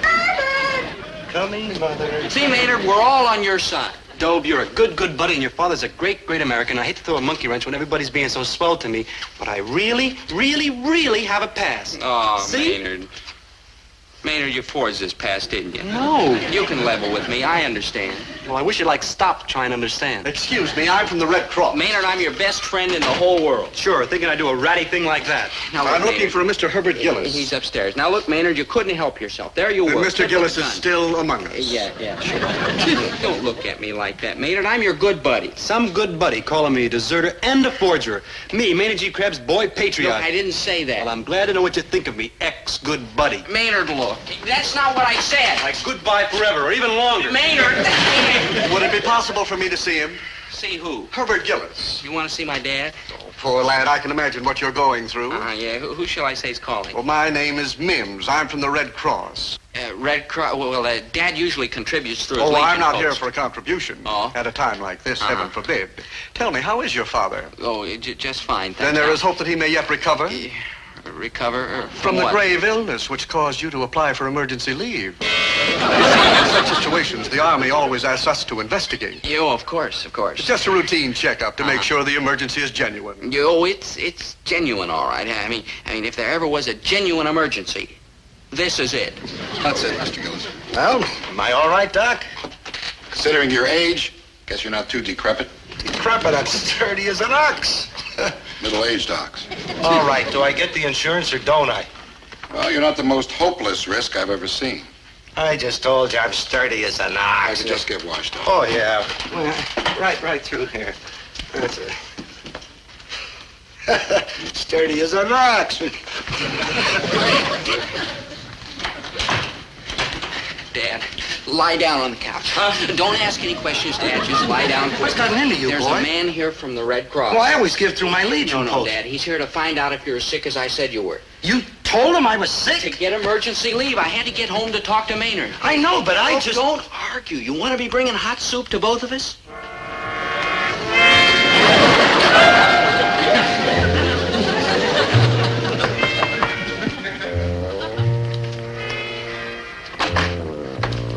Come in, Mr. Mims.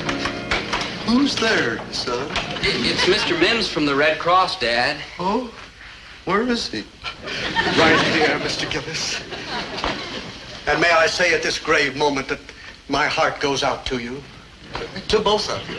Oh, Lord bless you, sir. Fight hard, Mr. Gillis. And remember, you've got everything to live for. We better not tax his strength any further, Mr. Mims. Oh, yes, of course. Goodbye, Mr. Gillis. I'll be going now. Bye, Mrs. Gillis. I'll be going now. Mr. Gill... Well, what's the matter, Mr. Gillis? Oh, nothing. I'm fine. You are not. Are you ill, Mr. Gillis? No, I'm sturdy as an ox. He is not. Poor man, he's delirious. How do you do? I'm Dr. Cole. This is the insurance doctor, and if he thinks I'm sick, my policy goes right out the window. But if Mr. Mims thinks you're well, your son goes into the stockade. I don't know what to... Mr. Gillis, what's going on? A few moments ago, you were perfectly fine. He was not. Are you questioning my professional judgment? No, I mean, yes. I insist on calling in a specialist. Look, I'm a busy I'll man. have him here in a jiffy. Where can you find a specialist just like that? Where? Oh, well, he's an old family friend, and he's the kind of specialist who specializes in special cases like this. I'll be back in 10 minutes.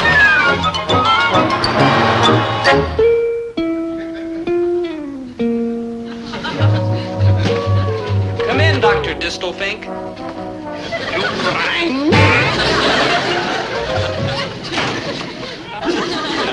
Mr. Mims. Auf Wiedersehen.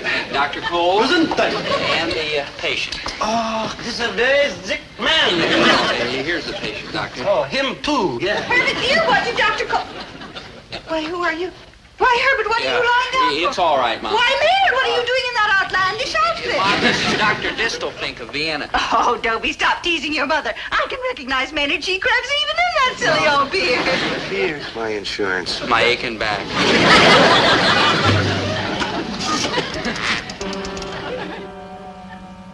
Operator, connect me with the military police. Is something wrong? Nothing bad is going to happen to my boy. Of course not, Mom. After all, what can happen to me in prison? She's such a busybody.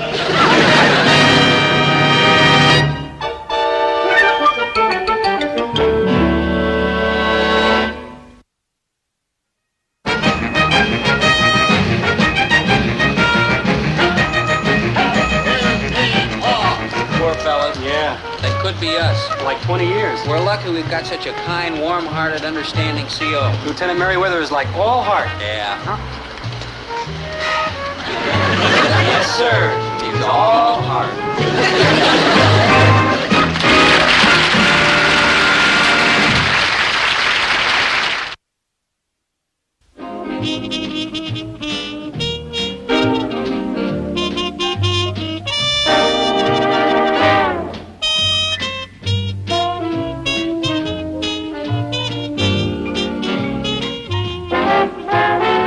Dobie, once a gal who's dreamy, Dobie.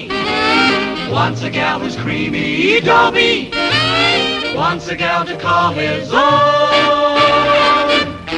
Is she blonde? Is she tall? Is she dark? Is she small? Is she any kind of dream or at all?